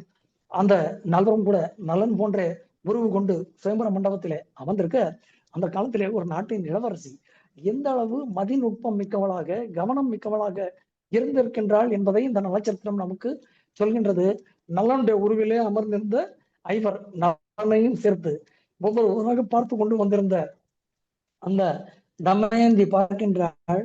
எவருடைய மாலை சற்றே வாடி இருக்கின்றதோ, எவருடைய உடம்பிலே சற்றே புழுதி வாசனையும் அடிக்கின்றதோ, எவருடைய கால்கள் பூமியில் படர்ந்திருக்கின்றதோ, அவரே உண்மையான அறிந்து நலனுக்கு அவள் இட இவர்கள் அனைவரும் திரும்பி செல்கின்றார்கள்.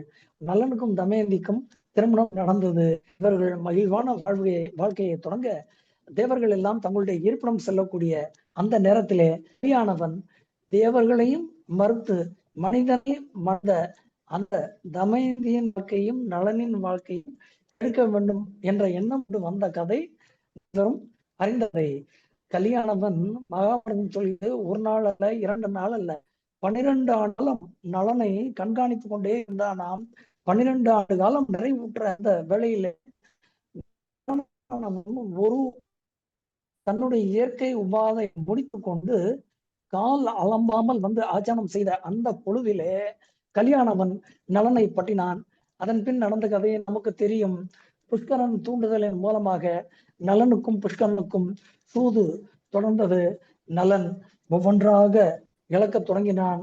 அனைத்தையும் இழந்த பின் தமயந்தியை பணயம் வைக்க சொல்லி புஷ்கரன் கேட்க, அந்த இடத்திலே சற்றே சுதாரித்து கொண்ட இந்த நலன் தன்னுடைய ஆபரணங்களையும் தமயந்தியனுடைய ஆபரணங்களையும் தூதாக வைக்கின்றான். அனைத்தையும் தோற்ற பின் அவன் காடு செல்கின்றான். ஆடையும் இழந்தான். கட்டி கொண்டிருந்த ஒற்றை வஸ்திரத்தையும் தூதுக்காய்கள் பறவை வடிவிலே வந்து கவர்ந்து சென்ற கதை நமக்கு தெரியும். மிக நீண்ட கதை. வேறு வழியே இன்றி தமயந்தி தன் நாடு வழியாக சென்று சேர்கின்றாள். இவன் வேறு வழியின்றி ருதுபண்ணனுடைய அரண்மனைக்கு சென்று அவனுக்கு சாரதியாக இருக்கின்றான். இவ்வாறாக இருக்க தமயந்தி முன்பே நாம் கண்டோம், அறிவில் சிறந்த பெண்மணி. ஒரு பகுதியில் தான் சில ஸ்லோகத்தை சொல்லி மறுபகுதியை யார் சொல்கின்றார்களோ தான் தன்னுடைய கணவனாக இருக்க முடியும் என்பதாக ஒரு ஓலை ஒன்று கொடுத்து அனுப்ப, அவளுக்கு ஒரு அந்தணன் ஒருவன் இவ்வாறாக பதிலை கண்டேன், இவ்வாறாக இருந்தான் என்று சொல்ல, அவன் இந்த தேசத்தில் தான் இருக்கின்றான் என்பதை அறிந்து கொண்ட அந்த தமயந்தி ருதுபண்ணனுக்கு தன்னுடைய மன்னனின் மூலமாக சுயம்பரத்திற்கு ஓலை அனுப்புகின்றாள். இந்த கதை என்ன தொடர்பு என்று கேட்டால், மறுநாள் காலை சுயம்பரம். இவன் இருக்கக்கூடிய இடத்திற்கும் அவர்கள் இருந்த இடத்திற்கும் மகாபாரதம் சொல்கின்றது கிட்டத்தட்ட 1214 கிலோமீட்டர் தூரம் என்பதாக. இவ்வளவு தூரத்தை ஒரே நாளிலே விதர்ப்ப தேசம் வரை இவன் ருதுபண்ணன் சென்று சேர வேண்டும் என்று சொன்னால், மிகச்சிறந்த சாரத்தியம் செய்ய தெரிந்த ஒருவன், மிகச்சிறந்த குதிரைகள் கொண்டிருக்கக்கூடிய ஒருவனால் மட்டுமே இது சாத்தியம் என்பதை தமயந்தி அறிந்திருந்தாள். இந்த ருதுபண்ணனுக்கும் இது தெரிந்திருந்தது. நலனை அழைத்து, நீ இந்த பயணத்தை செய்வதற்கு உண்டான குதிரைகளை தேர்ந்தெடு என்று சொல்கின்றான். மகாபாரதம் சொல்கின்றது, எத்தகையான சுழிகளை உடைய குதிரைகளை நாம் தேர்ந்தெடுத்தால் அது எவ்வளவு வேகமாக செல்லும் என்பதாக சொல்கின்றது. இறுதியாக ருதுபண்ணனுடைய முன்னாளைய சாரதியும் அந்த ரதத்திலே இருக்க, நலனானவன் மெதுவாக அந்த ரதத்தை செலுத்த துவங்குகின்றான். அந்த இடத்திலே நம்முடைய நலனுக்கு தேவையான அந்த அற்புதமான விஷயம் நடந்தது. வழியில் சென்ற மன்னன் அமைதியாக சென்றிருக்கலாம். ஒரு மரத்தை காட்டி நலனிடம் சொன்னான், இந்த மரத்திலே இந்த கிளையிலே எத்தனை இலைகள் உண்டு என்பதை சொல்லக்கூடிய திறமை எனக்கு உண்டு என்று சொன்னான். நலன் வியப்பாய் அவனை பார்க்க, அப்படி உன்னால முடியுமா மன்னனே என்று கேட்க, மன்னன் சொன்னான், நிச்சயமாக முடியும் என்று சொல்ல, தேர் அந்த இடத்திலே நிறுத்தப்பட்டது. ஒரு கிளையானது ஒடிக்கப்பட்டது. மன்னன் சொன்னான், நாளை காலை சுயம்பரம், நீ என்னை அங்கு சேர்க்க வேண்டும் என்று சொல்ல, இவன் முடிவாக இருந்தான். நீ சொன்னது சரியா தவறா என்று பார்க்காமல் நான் வரமாட்டேன், ஒரு நாளிகைக்குள் இதை நான் எண்ணி விடுவேன், அதற்கு மேல் அவசரம் என்று சொன்னால் நீ வேற்பனுடன் செல்லலாம் என்று சொல்ல, வேறு வழியின்றி ருதுபண்ணன் காத்திருந்த அந்த வேளையிலே ருதுபண்ணன் சொன்ன அந்த எண்ணிக்கை கூட மகாபாரதத்திலே குறிப்பிடப்பட்டுள்ளது. காலத்தின் அருமை கருதி நான் மேல் செல்கின்றேன். அந்த எண்ணிக்கை சரி என்று கண்ட நலன் மன்னனை வணங்க, மன்னன் மெதுவாக சொல்கின்றான், எனக்கு தெரிந்த இந்த வித்தையை நான் உனக்கு சொல்கின்றேன். அதிவேகமாக குதிரையை செலுத்தக்கூடிய இந்த வித்தையை நீ எனக்கு சொல்லி தருவாயா என்று கேட்க, நலனுக்கு எது தேவையோ அது இறைவனால் வழங்கப்பட்டது. இவன் அஸ்வகதயம் என்ற வித்தையை ருதுபண்ணன் ஏற்றுக்கொண்டான். அந்த சூது செய்வதற்கு உண்டான அந்த தியூத வித்தையானது ருதுபண்ணனால் தர்மபுத்திரருக்கு ருதுபண்ணனால் நலனுக்கு உபதேசிக்கப்பட்டது. நலனுக்கு உபதேசிக்கப்பட்ட அந்த தியூத வித்தையை தர்மபுத்திரருக்கு இப்பொழுது உபதேசித்தவர் பிரகஸ்தர். இது திருதராஷ்டிர மன்னனுக்கு தெரிந்து போயிற்று. எந்த விதமான போருமே இன்றி தியூத வித்தையிலே, கணிதத்திலே சிறப்பான முறையிலே காய்களை உருட்டி வெல்லக்கூடிய வலிமையை தர்மபுத்திரருக்கு பிரகஸ்தர் எப்பொழுது உபதேசித்தார் என்பதை மன்னன் அறிந்து கொண்டானோ அப்பொழுதே அவனுக்கு புரிந்து போயிற்று, தன்னுடைய பக்கத்திலே நிச்சயமாக வெற்றி என்பது இல்லை என்பதாக. பல்வேறு கருத்துக்களை கண்டோம். காலத்தின் அருமை கருதி இத்துடன் இந்த சிந்தனையை நான் நிறைவு செய்கின்றேன். ஐயா, கேட்டவர்களுடைய கருத்துரைக்கும் தங்களுடைய அறிவுரைக்குமாய் இப்பொழுது இந்த சபை ஆசிரியர் வசம். நன்றி, வணக்கம். நன்றி, சிறப்புடன் செய்தீர்கள். முதலிலே நேயர்களுடைய கருத்தை கேட்போம். கருத்து சொல்வதற்கு அனைவரையும் அன்புடன் அழைக்கின்றேன். வணக்கம் சார். வணக்கம். வணக்கம். வணக்கம். சிறப்பா இருந்தது. நீங்க சொன்ன அந்த கதைகள்ல இந்த பிச்சைக்காரன் கேட்ட வரம், எப்பேற்பட்ட வரம் கேட்டான், அது ரொம்ப அருமையான கதை. அது நல்ல நீதி இருக்கு அதுல. எப்படிதான் கேட்கலாம், எதற்கும் ஒரு லிமிட் இருக்கா அப்படின்னு சொல்லிட்டு. அதுக்கடுத்து கடைசியில சொன்ன அந்த நல தமயந்தி அந்த கதையும் சிறப்பா இருந்தது. எல்லாமே ரொம்ப சிறப்பா நடந்தது சார். ரொம்ப தேங்க்ஸ். ரொம்ப சந்தோஷம் சார். தேங்க்யூ.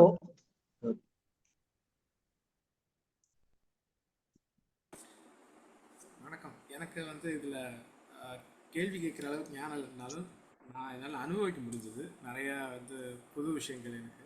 அதனால எக்ஸ்கியூஸ் மீ சங்கர், உங்க வாய்ஸே கேட்கல. அப்படியா? நான் அன்மியூட் பண்ணி பார்த்தேன். சரியா வழி இப்ப இருக்கு, கொஞ்சம் இருக்கு. ஓ சரி சரி. அதனால எனக்கு ரொம்ப சரிங்கய்யா, ரொம்ப ரொம்ப பிடிச்சு நான் கேட்டேன். உங்களுடைய இது 3வது பாகம் இல்லைங்களாங்கய்யா? ஆமா.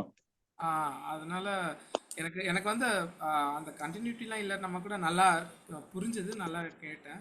ஆனால் பெருசாக அதில் வந்து ஆழமாக கேள்வி கேட்குற அளவுக்கு எதுவும் பெருசாக இல்லைங்கிறதுனால கேள்விகள் எதுவும் இல்லை. ரொம்ப பிடிச்சிருந்தது. அருவி மாதிரி தொடர்ந்து இடைவிடாமல் உங்களால் வந்து ஒரு மணி நேரத்துக்கு மேலே ரொம்ப அழகாக ப்ரெசென்ட் பண்ண முடியுது ஒரு சப்ஜெக்டுங்கிறது பெரிய விஷயம். உங்களுடைய ப்ரிப்பரேஷன் லெவல், அதுவும் நீங்கள் போகிற போக்கில் மென்ஷன் பண்ணுற நேம்ஸ் வந்து எனக்கு ரொம்ப ஆச்சரியமாக இருக்கும். அந்த அந்த நாட்டோட நேம் வரைக்கும் நீங்கள் வந்து ரொம்ப தெளிவாக அதை ரொம்ப கேஷுவலாக நீங்கள் உரையாடும்போது எனக்கு ரொம்ப ஆச்சரியமாக இருக்குது. இவ்வளோ தூரம் படிக்கணும், இவ்வளோ தூரம் ஊறணும்.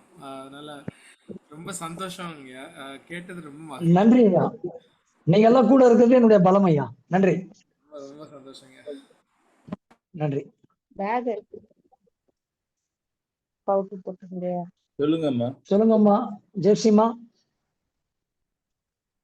சார் பேசலாமா? பேசலாம். தாராளமா. மைக் ஆன்ல இருக்கா?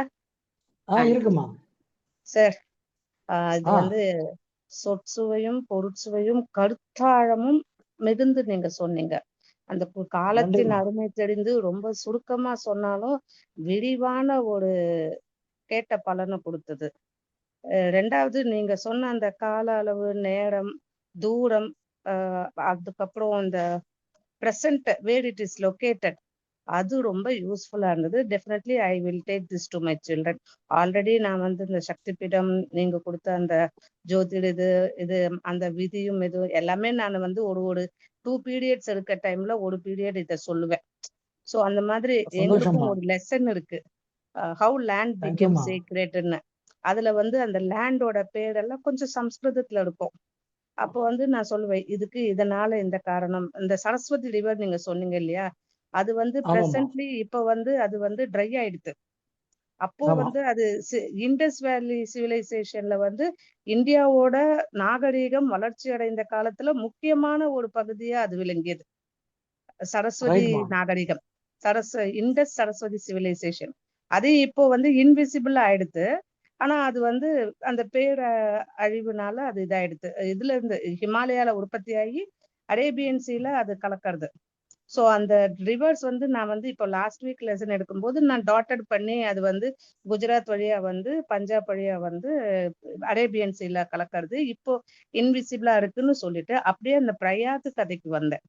கும்பமேளால அந்த 3 நதிகளும் சங்கமிக்கும் போது அங்க வந்து கும்பமேளா நடக்குதுன்னு சொல்லும் போது, இதுல குறிப்பா சொல்ல போனா நம்ம ஹிந்து சில்ட்ரனை விட முஸ்லிம் சில்ட்ரன்ஸ் ரொம்ப விரும்பி அதை கேட்டுண்டு அது யூடியூப்லயும் பார்த்துட்டு they have given a record, written record பண்ணி கொடுத்தா. ரொம்ப சந்தோஷமா, வெரி ஹாப்பி. அது வந்து ஒரு சண்டேஸ் நீங்க சொல்றதும் எனக்கு 2 பீரியட்ஸ் இருக்க கிளாஸ்ல I am sending this to my children. அது ரீச் ஆனாதான் அவளுக்கு வந்து அந்த கிரேட் எபிக்கோட வேல்யூ தெரியும். ஏன்னா அது இந்த லெசனோட கலந்து வரும்போது. சோ அதுக்கு எனக்கு உங்களோட டேட்டாஸ் ரொம்ப யூஸ்ஃபுல்லா இருக்கு. பிரசன்ட் காந்தாரம் வந்து இப்போ பாகிஸ்தான்ல இருக்கு. அப்புறம் அந்த மாதிரி அங்க ஷபுனிக்கு அந்த மாதிரி காந்தாரம் வந்து காந்தாடி பிறந்த பூமிக்கு காந்தாரம்னு அந்தந்த ராஜ்யத்தோட பேரு தானே அந்த ராஜகுமாரர்களுக்கும் ராணிகளுக்கும் வைக்கிறா. சோ அந்த மாதிரி எல்லாமே what ever you are telling, it is not only reaching between who they are listening to this, it is spreading towards the upcoming children. ரொம்ப சந்தோஷமா, வெரி வெரி ஹாப்பி. இந்த குரூப்போட ஆசிரியருடைய ஒரு ஆப்ஜெக்டிவே அதுதான், எல்லாருக்கும் போகணும். It is reaching the young generation and various religion. அங்க கொண்டே நான் சேர்க்கிறேன். Not only one religion and community, it is spreading and it is spreading its root. So இப்ப அந்த குழந்தைல அடுத்து ஒண்ணு சொல்லுங்க, நாங்க யூடியூப்லயும் கேட்கிறோம், நீங்களும் இன்ஃபர்மேஷன் கொடுங்கிற அப்படி வந்து இப்ப நான் அவளுக்கு ப்ராஜெக்டா ஆதிசங்கரர் கொடுத்திருக்கேன். சந்தோஷமா சந்தோஷமா. It is reaching to the root of the young generation and various community. அத நான் இங்க சொல்லிக்க விரும்புறேன். எதுவுமே வந்து வீண் போகல சார். நீங்க விடுற நீரானது சொட்டு நீராக இருந்தாலும் அந்த சொட்டு நீரில் பரப்பிய வேர்களாக வளர்ந்து செழிக்கும் இந்த உங்களுடைய இந்த முயற்சியானது. அவர் அருவி நீர் தான் அவரு. அதே நீங்க வந்து செய்யற இல்ல நான் நீர்ப்பாசனத்துக்கு சொன்னேன், சொட்டு நீர் பாசனத்தை சொன்னேன். அவர் அருவி, தட் ஐ நோ. அவர் அருவி மட்டும் இல்ல, நீர்வீழ்ச்சி. அவரு நீரின் வேகத்துல அவர் வந்து இளமையில இருக்காரு, நீர்வீழ்ச்சியா இருக்காரு. அவர் உருண்டு பரண்டு திரண்டு அந்த திரட்டுற அந்த கருத்துக்கள் வந்து மலை மேல இருந்து கொட்டுற நீர்வீழ்ச்சி போல அது எல்லா இடத்துக்கும் சென்று சேருதுங்கிறது நான் உங்களுக்கு இங்க வந்து நோட் கொடுத்தேன். உங்க மூலம் தான் சேருது. ரொம்ப மகிழ்ச்சி. உங்க தொண்டு மேலும் தேங்க்யூமா, தேங்க்யூமா. Thank you sir. ஆனந்திராஜன் மாமி கை உயர்த்திருக்காங்க. தேங்க்யூமா. ஆனந்திராஜன் மாமி கை உயர்த்திருக்காங்க, அவங்க சொல்லலாம்.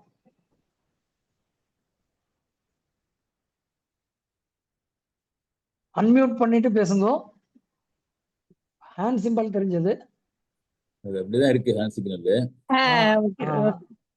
நமஸ்காரம்மா, சொல்லுங்க. நமஸ்காரம். எப்படி இருக்கேன்?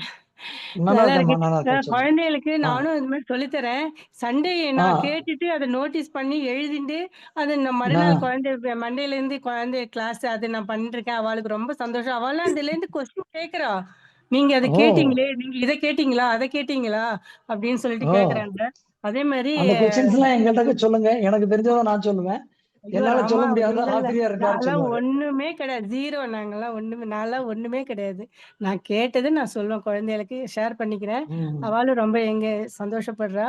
அதே மாதிரி அந்த விதர்ப தேசம் சொல்லினீங்களே, தமயந்தி நல மகாராஜா 2 பேரும் கல்யாணம். அந்த தமயந்தியோட பேரண்ட்ஸ் நேம் என்னன்னு கொஞ்சம் சொல்ல முடியுமா, தெரியுமா?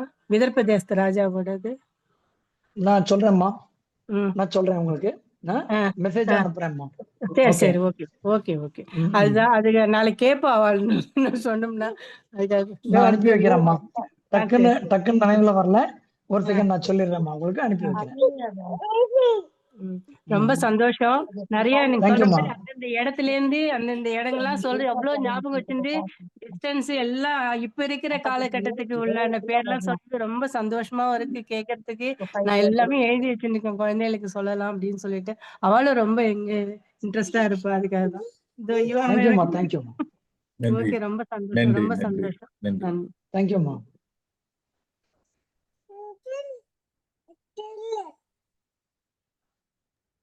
வணக்கம் சார். சொல்லுங்க சந்திரா மேடம்.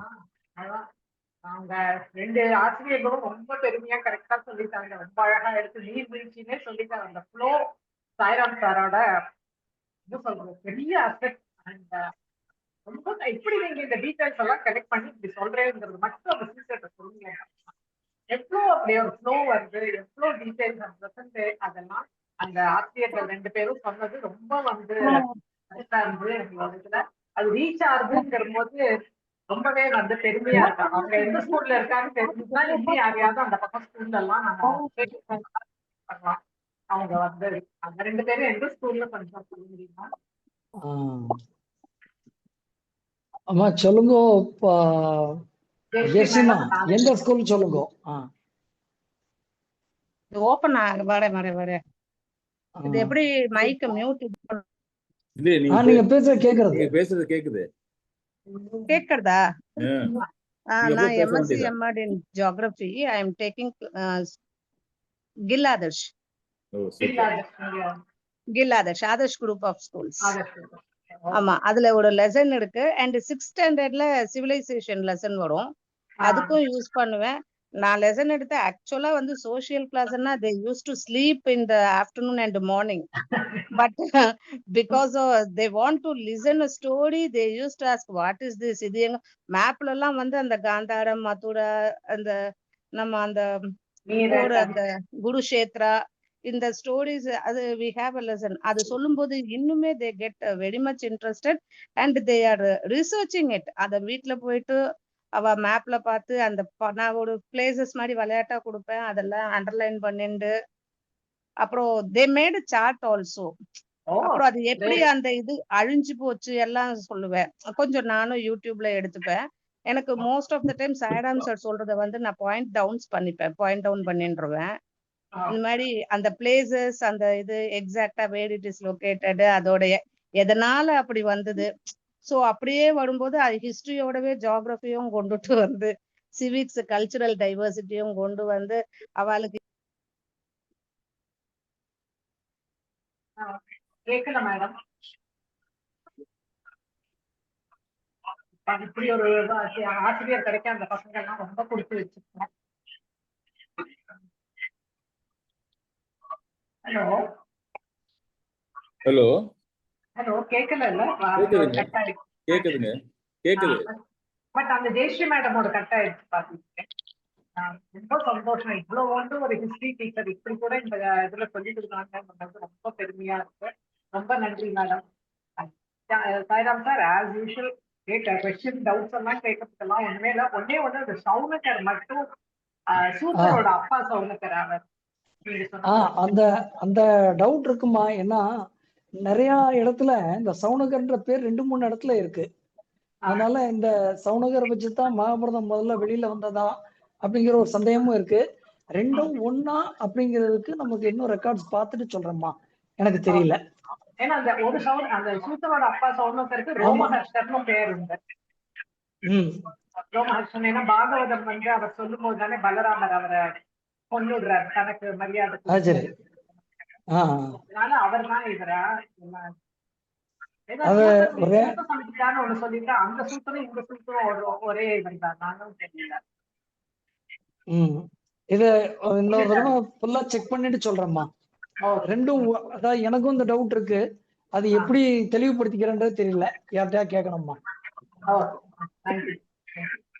ரைட்மா.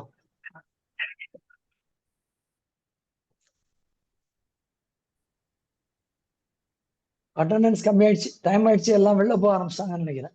ஹலோ, சொல்லுங்க. எஸ், கேக்குதா? கேக்குது. கேக்குது. சொல்லுங்க. இன்றைக்கு அநேகமா சொற்பொழிவாளருடைய பேச்சினுடைய வீரியம் எவ்வளவு தூரம் போயிருக்குங்கிறது அவருக்கும் தெரியும், கேட்டிருப்பவர்களுக்கும் தெரியும். ரொம்ப சிறப்பாக அமைந்திருந்தது. அதாவது நலவெண்பாவை மட்டும் அனுபவிக்கிறதுக்கே பல நாள் போறாரு. அதாவது நலன்பா ஒரே ஒரு செய்தியை நான் இங்க பகிர்ந்து கொள்ளறேன். ரொம்ப நேரம் ஆயிடுச்சு, இருந்தாலும் கொஞ்சமா. ரிதுபர்ணன் போயிட்டு இருக்கும்போது தேர்ல இருந்து அவருடைய தோள்பட்டையில் இந்த துண்டு பறந்து போனதாக சொல்லுவாங்க.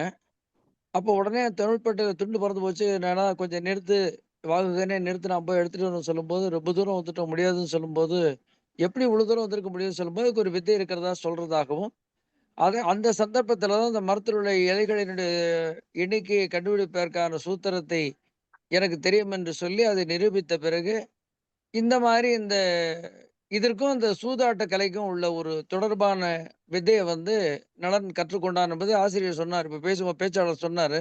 ஆனா அதுல சூட்சமா ஒரு விஷயம் சொல்றாங்க. ஒருவருக்கு சேவகம் செய்து, அதாவது குரு சிஷ்ய முறையில சேவகம் செய்தோ அல்லது உரிய பொருள் கொடுத்து ஒரு வித்தையை வாங்கிக்கலாம். சேவகம் செய்தோ அல்லது பொருள் கொடுத்தோ, மூன்றாவது தனக்கு தெரிந்த ஒரு வித்தையை சொல்லிக் கொடுத்து மாற்றாரிடம் ஒரு வித்தையை பெற்றுக்கொள்ளலாம் என்று 3 நீதி இருப்பதாக சொல்லுவாங்க. அந்த மாதிரி ஒரு செய்தி.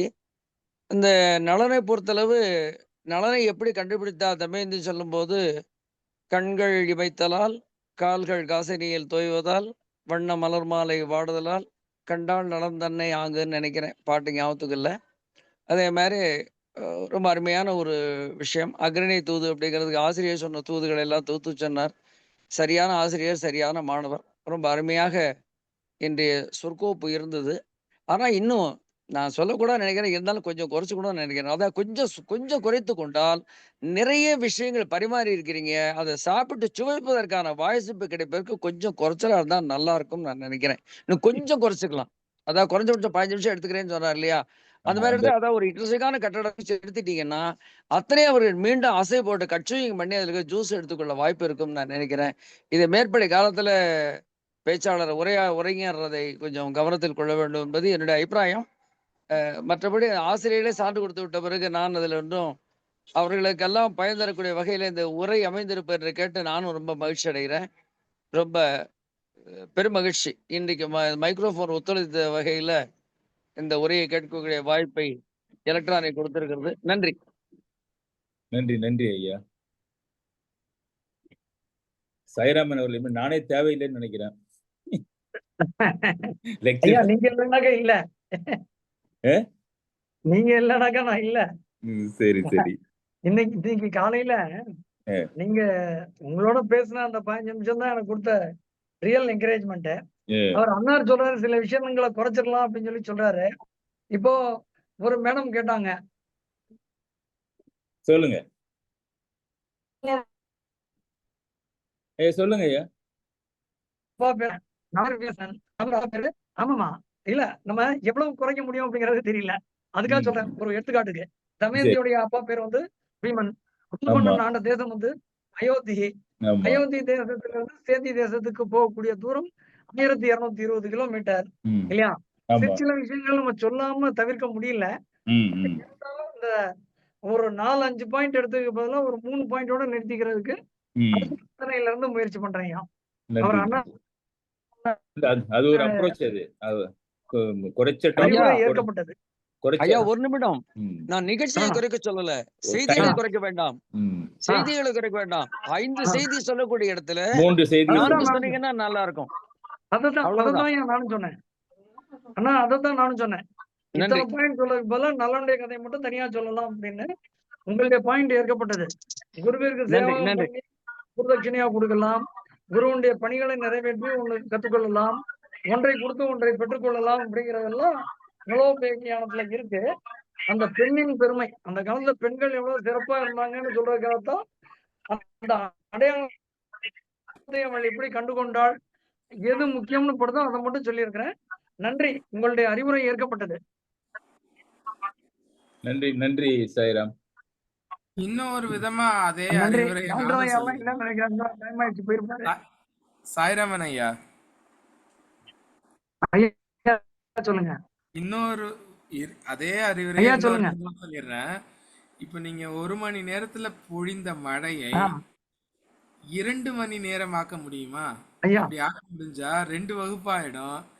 அப்போ உங்களுக்கு ஸ்பேசிங் கிடைக்கும். ஒரு வகுப்புல நீங்க பாதி தான் சொல்லியிருக்கீங்க. இதே கருத்து 2ஆ பிரிச்சு உங்களால சொல்ல முடிஞ்சதுன்னா அப்ப அந்த அடர்த்தி கம்மியாயிடும். நீங்க சொல்றத குறைக்காதீங்க, கூட்டுங்க. ஆனா என்னன்னா ரெண்டு வகுப்பா பிரிச்சிருங்க, வேற ஒண்ணும் இல்ல.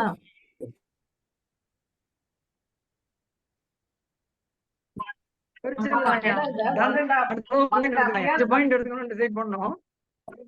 மாத்திரலாம். நன்றி. 1.5 மணி நேரம் போது நிறைய தகவல் சொல்லும் போது சிலதெல்லாம் அப்புறம் உட்காந்து கான்சென்ட்ரேட் பண்ணி இது சொன்னாரான்னு பண்ண வேண்டியிருக்கு. அதே 1 ஹவர்ல கொஞ்சம் கூட இன்னும் நீங்க இது பண்ணலாம். அதாவது ரொம்ப லென்த் ஆஃப் டைம் போகும்போது கான்சென்ட்ரேஷன் கூட, ஏன்னா இட்ஸ் ஹெவி சப்ஜெக்ட் போது கொஞ்சம் கான்சென்ட்ரேஷன் கூட எனக்கெல்லாம் ரொம்ப வீக்கு. 1.5 மணி நேரத்துல நான் ஐ திங்க் அது போயிட்டு இருக்குன்னு அதுக்குள்ள கொஞ்சம் ஹெல்ப் பண்ணணும்னு நினைக்கிறேன். இன்னும் பாயிண்ட்ஸ் எடுக்கும் போது கொஞ்சம் அவங்களோட நோட்ஸே எடுக்க முடியல. உங்க போற ஸ்பீடுக்கு எங்கேயாவது ஷார்ட் டைம் தான் தமிழ்ல கத்துட்டு வரலாம். எடுத்துட்டு வந்து பண்ணிடலாம்மா, கண்டிப்பாம்மா. அடுத்த செஷன்ல நான் குறைச்சிக்கிறேன். ஏன்னா ஒரு மாதம் கழிச்சு அடம் பிடிக்கிறது இல்ல, அழுகுறது இல்ல. சாய்ராமன் அவர்களே, ஐயா சொல்லுங்க. ஃபீட்பேக் கொடுக்கறதுக்கு ஆசிரியருக்கே வாய்ப்பு கிடைக்க மாட்டேங்குது ஐயா. இப்ப நீங்க சொல்லிடுங்க. ஆமா, நீங்க சொல்லிருங்க. நீங்க ரொம்ப எல்லாருக்கும் ஆப்பர்ச்சுனிட்டி தான். நாங்களாம் விளையாடிட்டே இருக்கோம். சாய்ராம் லெக்சர் கேட்டதுக்கு அப்புறம் எப்படி நாங்கெல்லாம் சும்மா இருக்க முடியும்? கேட்கிறோம் ஐயா. இன்னைக்கு அந்த திருதராஷ்டிரனுடைய புலம்பல்ல நீங்க முதல்ல ஒரு பாயிண்ட் சொன்னீங்க. கூட இருக்கிற முனிவர்கள், இவ்வளவு பேர் முனிவர்கள் தர்மருக்கு ஆதரவாக அங்க காட்டுல இருந்தாங்கன்னா இவர்களுக்கு நன்றாகவே தெரியும். ஒரு முனிவருக்கும் சத்திரியனுக்கும் ஒரு சம சீர்தூக்கி பார்த்தால் முனிவர் பெருமையுடையவர் அப்படிங்கிறது தெரியும். கதையே இருக்கு. விஸ்வாமித்திரருக்கும் வசிஷ்டருக்கும், ஒரு சத்திரியனுக்கும் ஒரு முனிவருக்கும் இருந்த இதுல Vasishtha beats him hands down, ஆயுதமே எடுக்காம ஜெயிக்கிறாரு விஸ்வாமித்திரரை. அப்படி இருக்கிறப்ப இத்தனை முனிவர்கள் போறாங்களே தர்மர் கூட அப்படிங்கிறப்பே தட்ஸ் தி ஃபர்ஸ்ட், என்னை பொறுத்த வரைக்கும் வெரி ஏர்லி வார்னிங் சிக்னல். அந்த இருக்கிற ஆதரவனுடைய ஸ்ட்ரென்த்தோடைய உதாரணத்திற்கு நீங்க அது வெள்ளிப்புத்தூர் அதை எப்படி சொல்றாருன்னு பாத்தீங்கன்னா, காட்டுக்கு போறாங்க. நீங்க சொன்னீங்கல்ல, காமிக வனத்துக்கு போறாங்க. காமிக வனத்துக்கு போறப்ப இன்சொல் தர்மனும், இப்ப நம்ம பேச்சுல அதானே சொல்லிட்டு இருக்கோம், இனிய சொல் பேசுதல். இன்சொல் தர்மனும் கம்பிமாறும் தழல் எழு தையலாலும், இன்னும் நெருப்புல இருந்து வந்தவள் திரௌபதி, தழல் எழு தையலாலும் எதெல்லாம் விட்டுட்டு போனாங்கன்னு ஆரம்பிக்கிறாரு. எதெல்லாம் விட்டுட்டு போனாங்கன்னா மந்திரி, சேனை, வலிமை, பார்னா ராஜ்யம், இது எல்லாத்தையும் விட்டுட்டு அங்க காட்டுக்கு போறாங்க. ஆனா கூட யார் வராங்க அப்படின்னு சொன்னா முன் 4,000. முன் 4ன்னா முன் 12, 1000னா 12,000, 12,000 கணக்குடைய அருமகம் முனிவர், அருமையான யாகங்களை செய்துள்ள முனிவர்கள் சூழ்ந்து சென்றார்கள். சென்று காமிய வனத்தை அடைந்தார்கள்னா, அடப்பாவி ஒரு முனிவர் 2 முனிவருடைய சப்போர்ட் இல்ல, 12,000 முனிவர்களுடைய சப்போர்ட் இருக்கிறதே என்று இந்த இந்த திருதராஷ்டிரனுக்கு நீங்க சொல்றீங்கபடி தெரிந்திருந்ததுன்னா, அப்பொழுதே நம்ம வந்து we are no match for that 5% அவ்வளவு சப்போர்ட் இருக்குன்னு புரிந்திருக்கலாம். காலம் கடந்து அந்த அந்த அந்த அந்த புத்தி அவர்களுக்கு வரல. இன்னைக்கு நீங்க சொன்னதுல 2வது ஒரு வார்னிங் சைன் வந்து இந்த அர்ஜுனன் வந்து பாசுபதாஸ்திரத்தை பெற்றது. அதுக்கு பெற்ற உடனேயே அதற்கு ஒரு சண்டை வருகின்றது. அந்த சண்டையிலே அவன் அதை பயன்படுத்துகின்றான். அது அந்த நிவாச கவசர் அந்த காலகேயருடைய சண்டையில அந்த அந்த அஸ்திரத்தை அவன் பயன்படுத்துகின்றான். அந்த அஸ்திரத்தினுடைய கரெக்ட். அத நீ சொல்ல வந்தீங்க. அந்த அந்த அஸ்திரத்தை பெற்றதுதானே அதனுடைய சிறப்பு. பெற்றதை வந்து டெமான்ஸ்ட்ரேட் பண்றான் அர்ஜுனன்.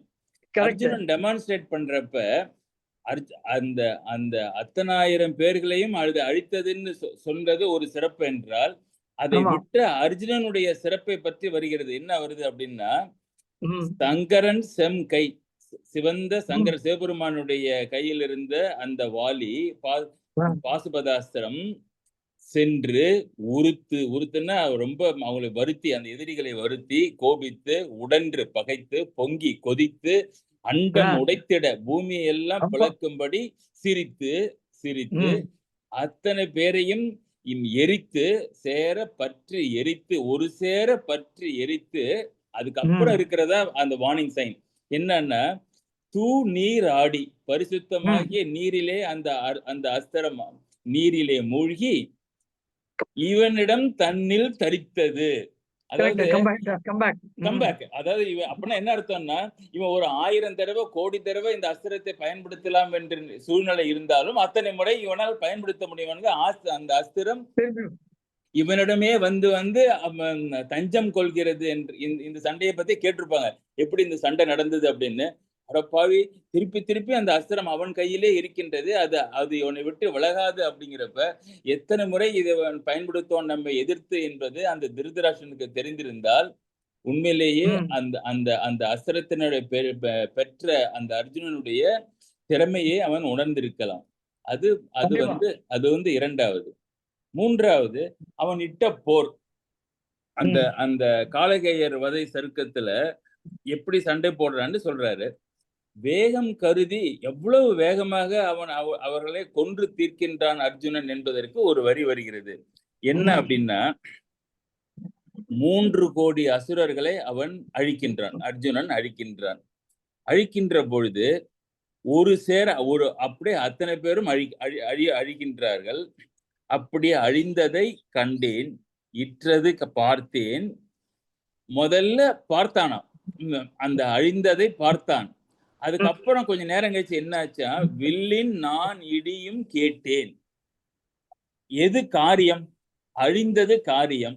அழிந்ததற்கு என்ன காரணம்? அவன் வில் இட்டது. வில்லின் நான் இடியும் கேட்டேன். வில்லை இழுத்து வளைக்கிறப்ப ஒரு சத்தம் கேட்கும், பெரிய சத்தம் இடிக்கிற மாதிரி. அது காரியம். அப்புறம் அதனுடைய அது காரணம். அந்த காரணத்துக்குரிய காரியம் அந்த 3 கோடி அசுரர்கள் இறந்ததுதான் முன்னால நான் பார்த்தன ஒழிய, அந்த அந்த வில்லின் நான் இடி கேட்டது பின்னால கேட்டேன்னா, அத்தனை கேட்கறதுக்கு முன்னாலேயே அந்த வில் தன்னுடைய வேலையை செய்து ஒழித்து விட்டது என்றால், அந்த அர்ஜுனனுடைய வீரம் மிக துல்லியமாக அந்த இடத்திலே டெமான்ஸ்ட்ரேஷன் காட்டப்படுகிறது. அதையும் கவனிக்க தவறுகின்றான் அந்த திருதராஷ்டிரன். இப்படி எத்தனையோ காலம் கடந்து அவன் யோசிக்க வேண்டிய கட்டாயத்திலே ஆகிவிட்டான். அது விதி பயன் என்கின்றார்கள். நன்றி, சிறப்பாக இதையெல்லாம் எங்களுக்கு எடுத்து சொன்னீர்கள். நன்றி. இந்த 2 அடுத்த வாரம் சிந்தனைக்கு தள்ளி வச்சுட்டாங்க. ஆனா காலையில என்கிட்ட நீங்க இது பேசுனீங்க. ஆமா, காலையில இது சொல்லலாம்னு தான் நினைச்சேன். டைம் போக கடிகாரம் பார்க்க டென்ஷன் ஆயிடுச்சு. சரி, இது அடுத்த வாரத்துக்கு கொண்டு போயெல்லாம் நிறுத்திட்டேன். அஸ்திரம் வாங்கினப்ப நீங்க அஸ்திரத்தின் பயனையே சொல்லிருக்கலாம். அது பரவாயில்ல. அடுத்த வாரத்துல இன்னும் எத்தனையோ இருக்கு, சொல்லுங்க ஐயா. அதுல ஒரு அறிவியல் சூட்சுமம். என்ன? நீங்க காண்ற காட்சி உங்க கண்ணுக்கு வேகமா வந்து சேர்ந்துரும்.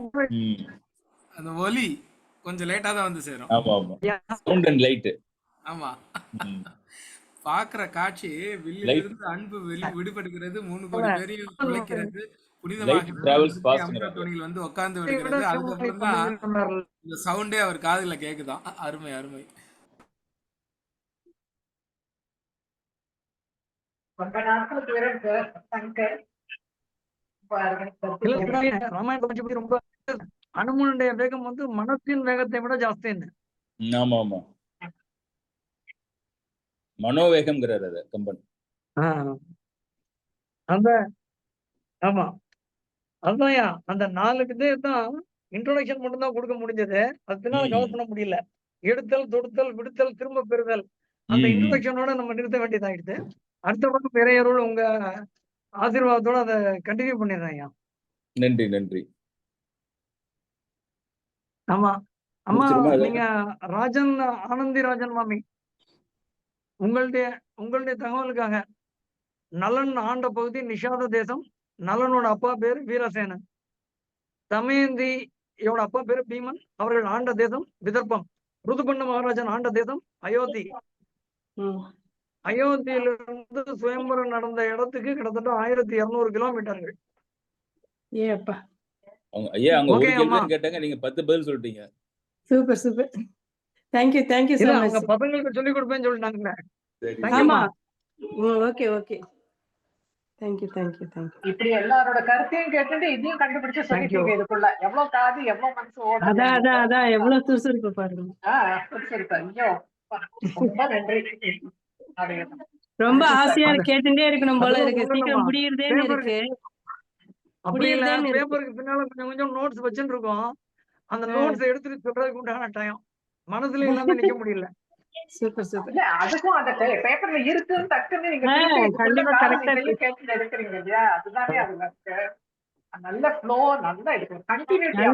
நல்ல ஃப்ளோ, நல்ல ஞாபகம், நல்ல நோட்டீஸ் பண்ணி நல்லா கரெக்டா சொல்றதுக்கு ரொம்ப ரொம்ப தேங்க்ஸ். எனக்கு அது கேட்டுட்டே இருக்கணும் போல இருக்கு. இன்னும் முடியறதேன்னு இருக்கு. தேங்க்யூமா.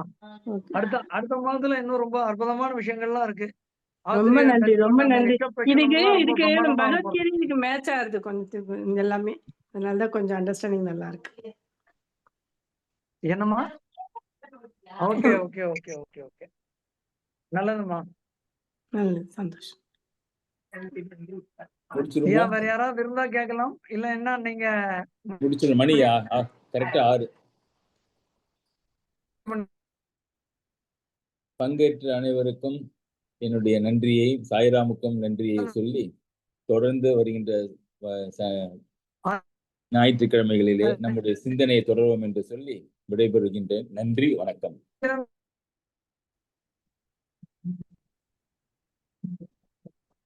நன்றி ஐயா. நன்றி, வணக்கம். நன்றி. நன்றி.